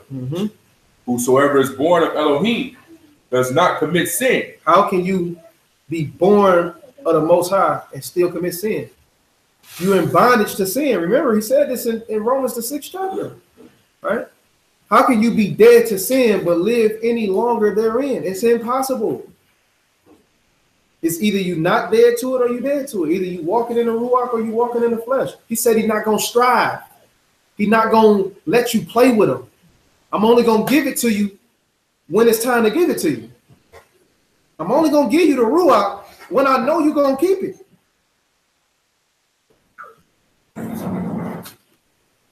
Read on. When I know you can keep it, exactly. Whosoever is born of Elohim does not commit sin, for his seed remains in him. So you see why he had to bring Mashiach, right? Because he was born of the Most High. He was born of the Ruach, right? So he couldn't sin. If he was born of flesh, then what? We'd have been at a toss-up. We'd have been right at the same square we was at. Right? Read.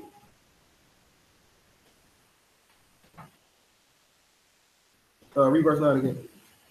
Whosoever is born of Elohim does not commit sin, for his seed remains in him, and he cannot sin because he is born of Elohim. In this, the children of Elohim are manifest, and the children of the devil, whosoever does not righteousness is not of Elohim, neither he that love not his brother. So we go right back to in the beginning. You got serpent seed and the woman seed. And you got the Most High's people and you got the devil's people. It's always been the two. It's always been the two. Way back from Genesis, way back with Cain and Seth. Jacob and Esau wasn't the first two brothers to be beefing out. Ishmael and Isaac, right? It even go beyond Cain and Abel, because the lineage didn't come into play until Cain had his and Seth had his. Two manner of people, the same God. Which one are you gonna be? Are you gonna become a son of the Most High? Or are you gonna be able being mixed in with Cain's seed when we know? Well, we can't even say Cain's seed no more. The wicked seed. Which one are you gonna be? Finish that last verse out. Verse 10. We're gonna read that a little bit further. Oh, my bad. My bad. That was the eulogy. That was in there. Verse 10. In this, the children of Elohim are manifest, and the children of the devil, whosoever does not righteousness is not of Elohim, neither he that loves not his brother. For this is the message that you have heard from the beginning. From when? From the beginning. From the beginning, all the way back from jump. Go ahead. That we should love one another. Not as who? Not as Cain, who was of the wicked one, and slew his brother. And wherefore slew he him? Because his own works were evil, and his brother's righteous. Marvel not, my brethren, if the world hate you, but marvel not, my brethren, if the world hate you. We know that we have passed from death unto life, because we love the brother. He that loves not his brother abides in death. Whosoever hates his brother is a murderer, and you know that no murderer hath eternal life abiding in him. All right. We'll close it out with Romans 8:14 again.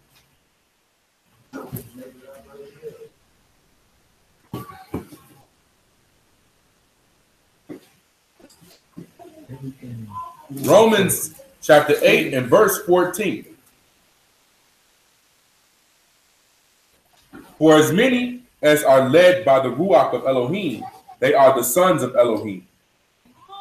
Plain and simple. If you're led by the Ruach, you're the son of the Most High. If not, you know what to say. That, I say shalom.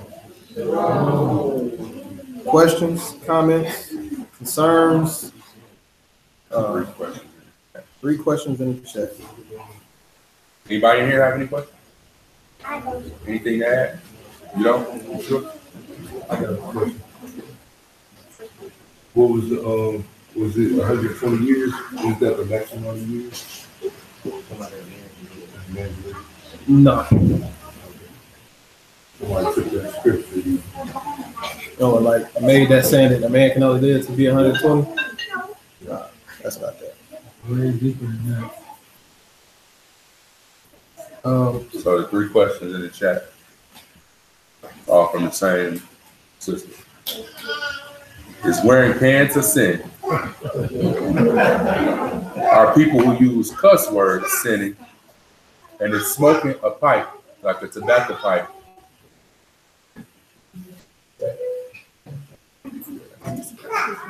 It's your lesson, huh? It's your lesson.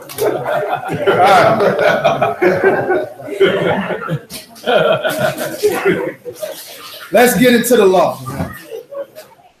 All right. Now, 1 John chapter 3 and verse 4. Let's go there right quick.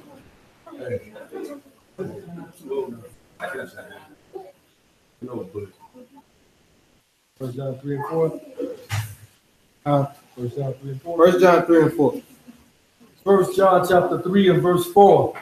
Whosoever committeth sin transgresseth also the law. For sin is the transgression or breaking of the law. So it says sin is the transgression or the breaking of the law. That has to be the first principle that we deal with when we're talking about what's right, what's wrong, what's this, and what's that when it comes to the Most High and His Word, right? No matter what we've added to it, took away from it, none of that stands if it don't come out the book. So the verse in question would be Deuteronomy chapter 22, verse, was it 5? Verse 5. Let's go there. Let's see if it's a sin.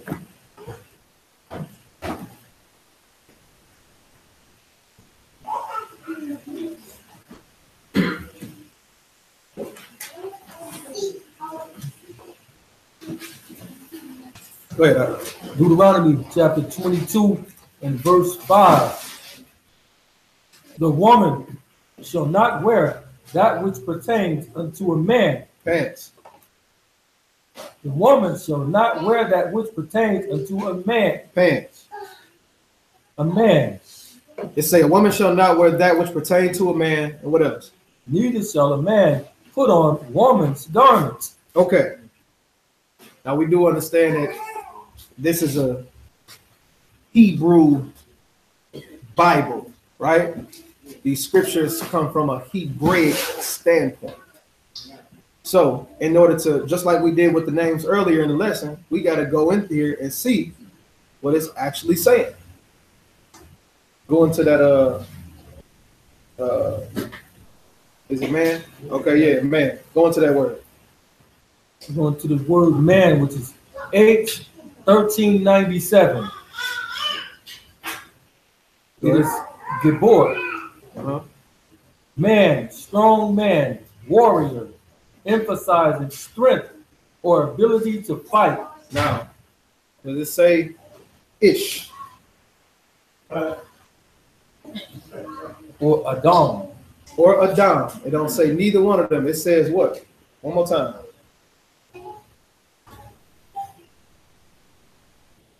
Man. It's Gibor. Man, strong man, warrior. So I'm gonna read it, and then you put in what the definition of the word actually says. Okay. The woman shall not wear that which pertain unto a strong man, warrior, emphasizing strength, ability to fight. Okay, so when we talking about a woman not wearing what pertains to a man, it's actually saying a woman shall not wear that which pertains to a warrior, right? Which back then warriors didn't really wear pants. It's talking about a woman fighting in a war, a woman wearing armor, a sword, men's army gear, right? Makes her masculine. That's what that's referring to. Hold on. You got on that? Go ahead. One moment.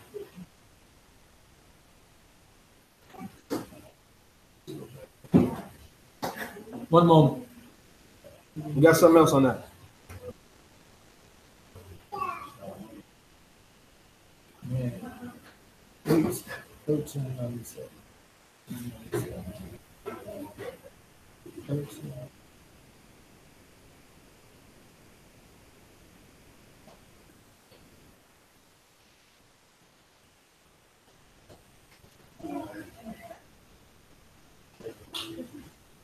All right. Let's go to Judges. Mm-hmm. Judges chapter 5.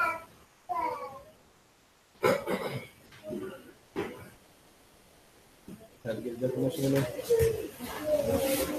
5 and what? Pick it up at verse 30. Judges chapter 5 and verse 30.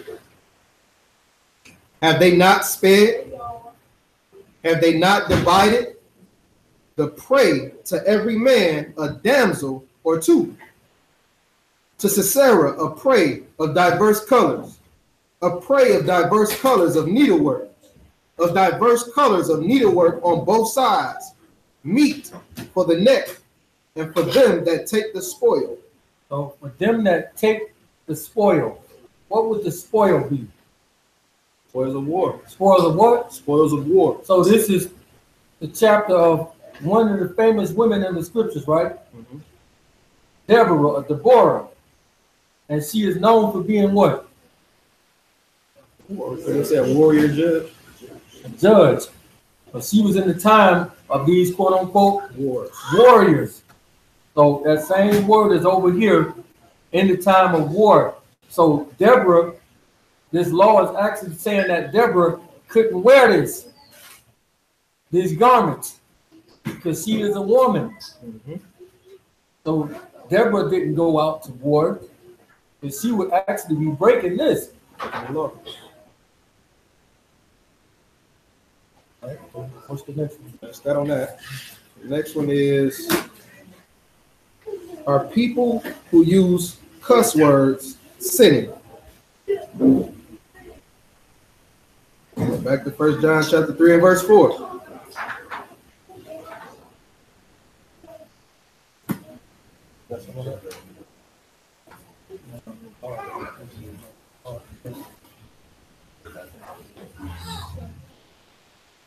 Go ahead. 1 John chapter 3 and verse 4. Whosoever committeth sin transgresseth also the law. Mm-hmm. For sin is the transgression of the law.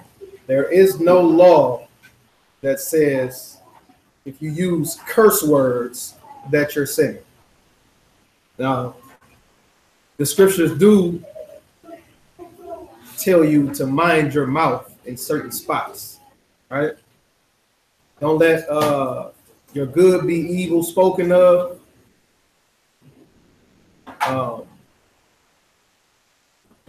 Abstain from the appearance of evil.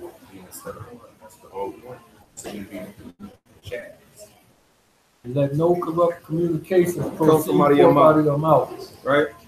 So all of these type of things go into play when it comes to your ruach, right?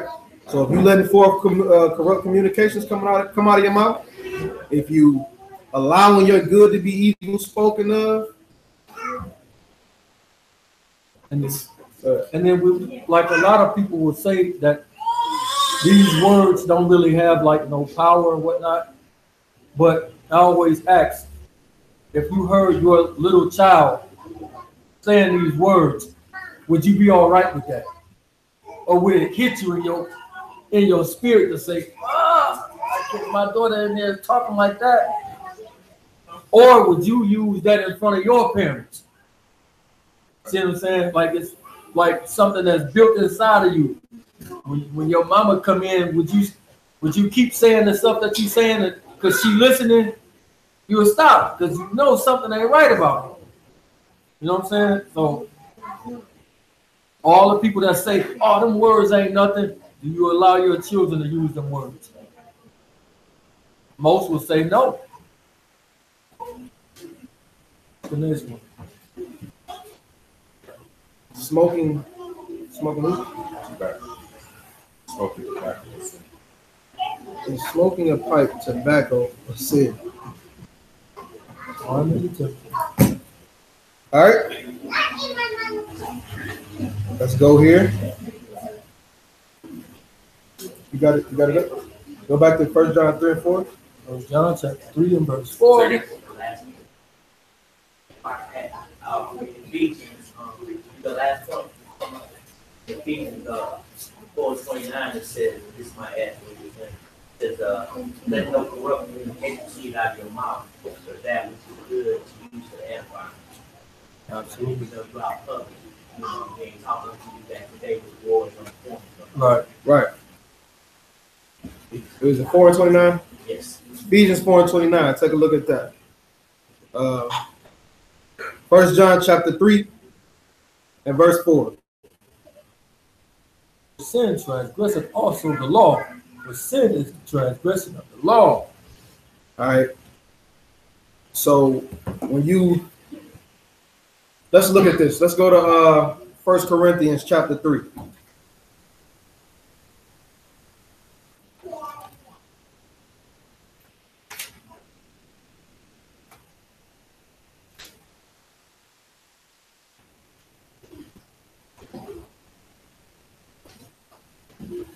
In verse 16.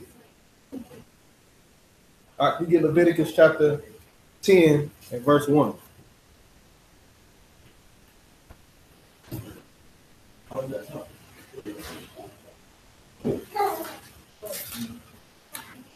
First Corinthians chapter 3, verse 18. Verse 18? No, 16. I'm 16. sorry.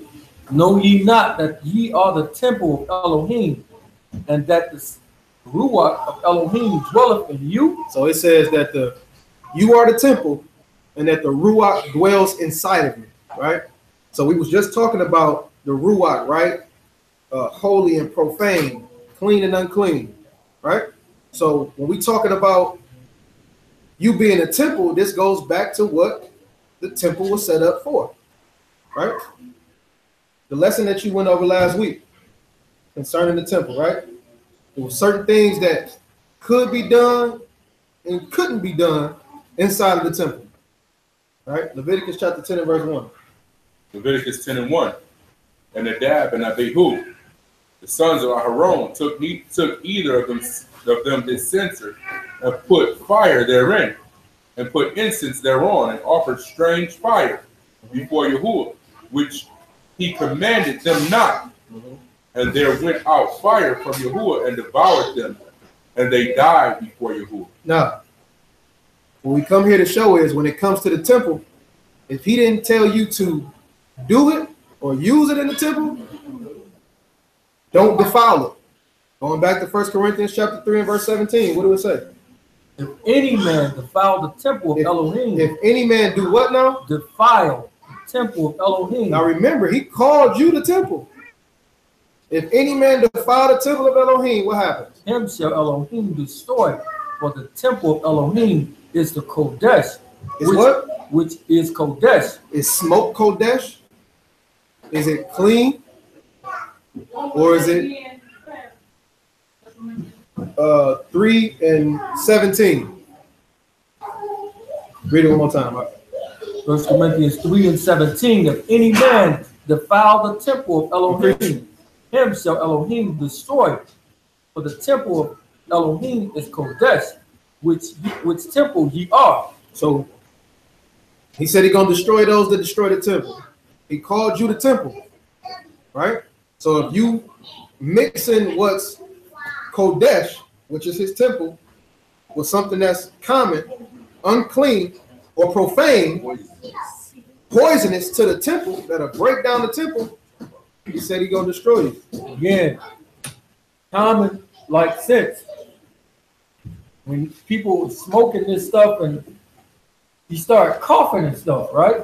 Because it's going to make you sick.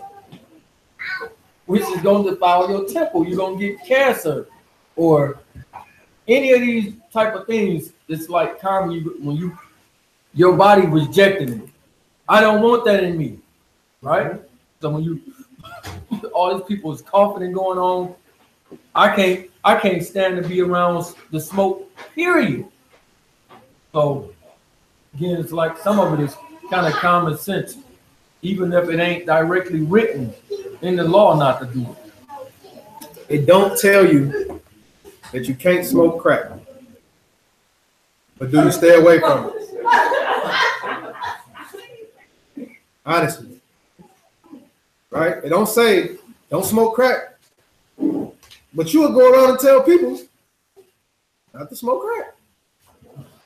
That's a sin, man. Don't be smoking no crack. That ain't from the earth. That ain't no herb from. Listen, man. It's destroying his temple. It's opposite of what he told you to do. If you do it, he gonna destroy you. That's just what it is.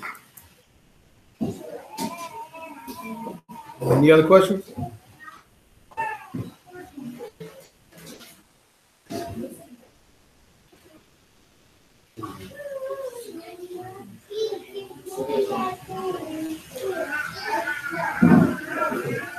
All right.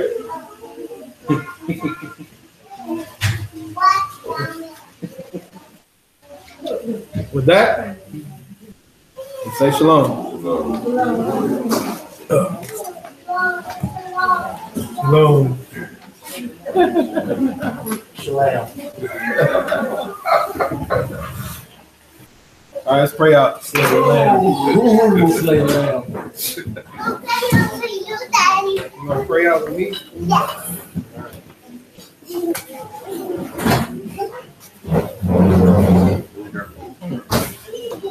Do it down. Do your nose on the ground. Slam.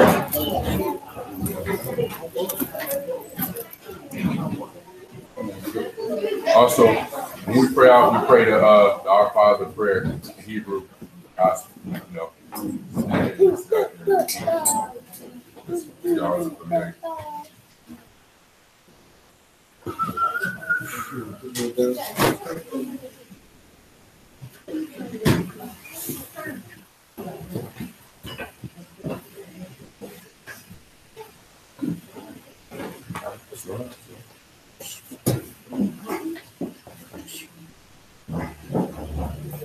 Father Yah, we come before you. Thank you for the word that went forth, Father. Thanking you, Father, for the opportunity to be called sons, to be heirs to the throne, Father, to receive our heritage, Father, to receive the inheritance, Father, that you have laid up for us, Father.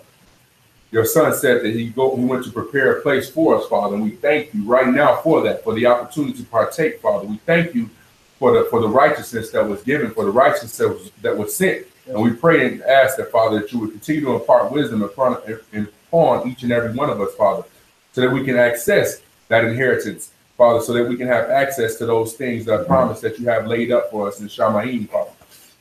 Father, we pray that you would just continue to walk with us, Father, lead us, guide us down that straight and narrow path, continue to be a light unto our footsteps, Father, to order our steps, Father. Continue to walk with us on a daily basis.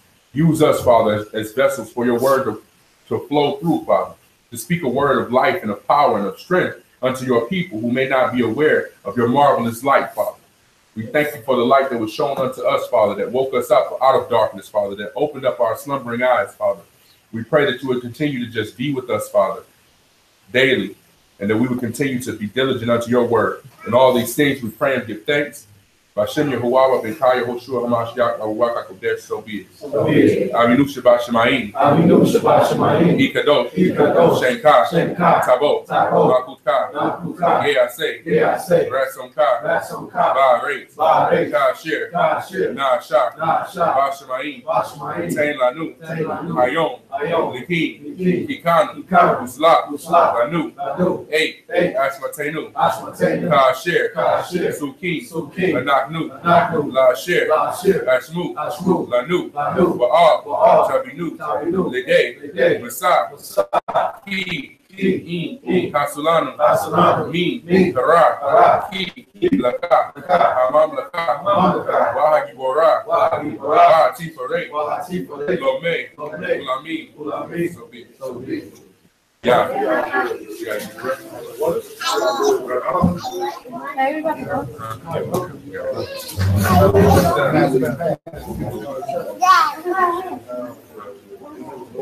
I got it.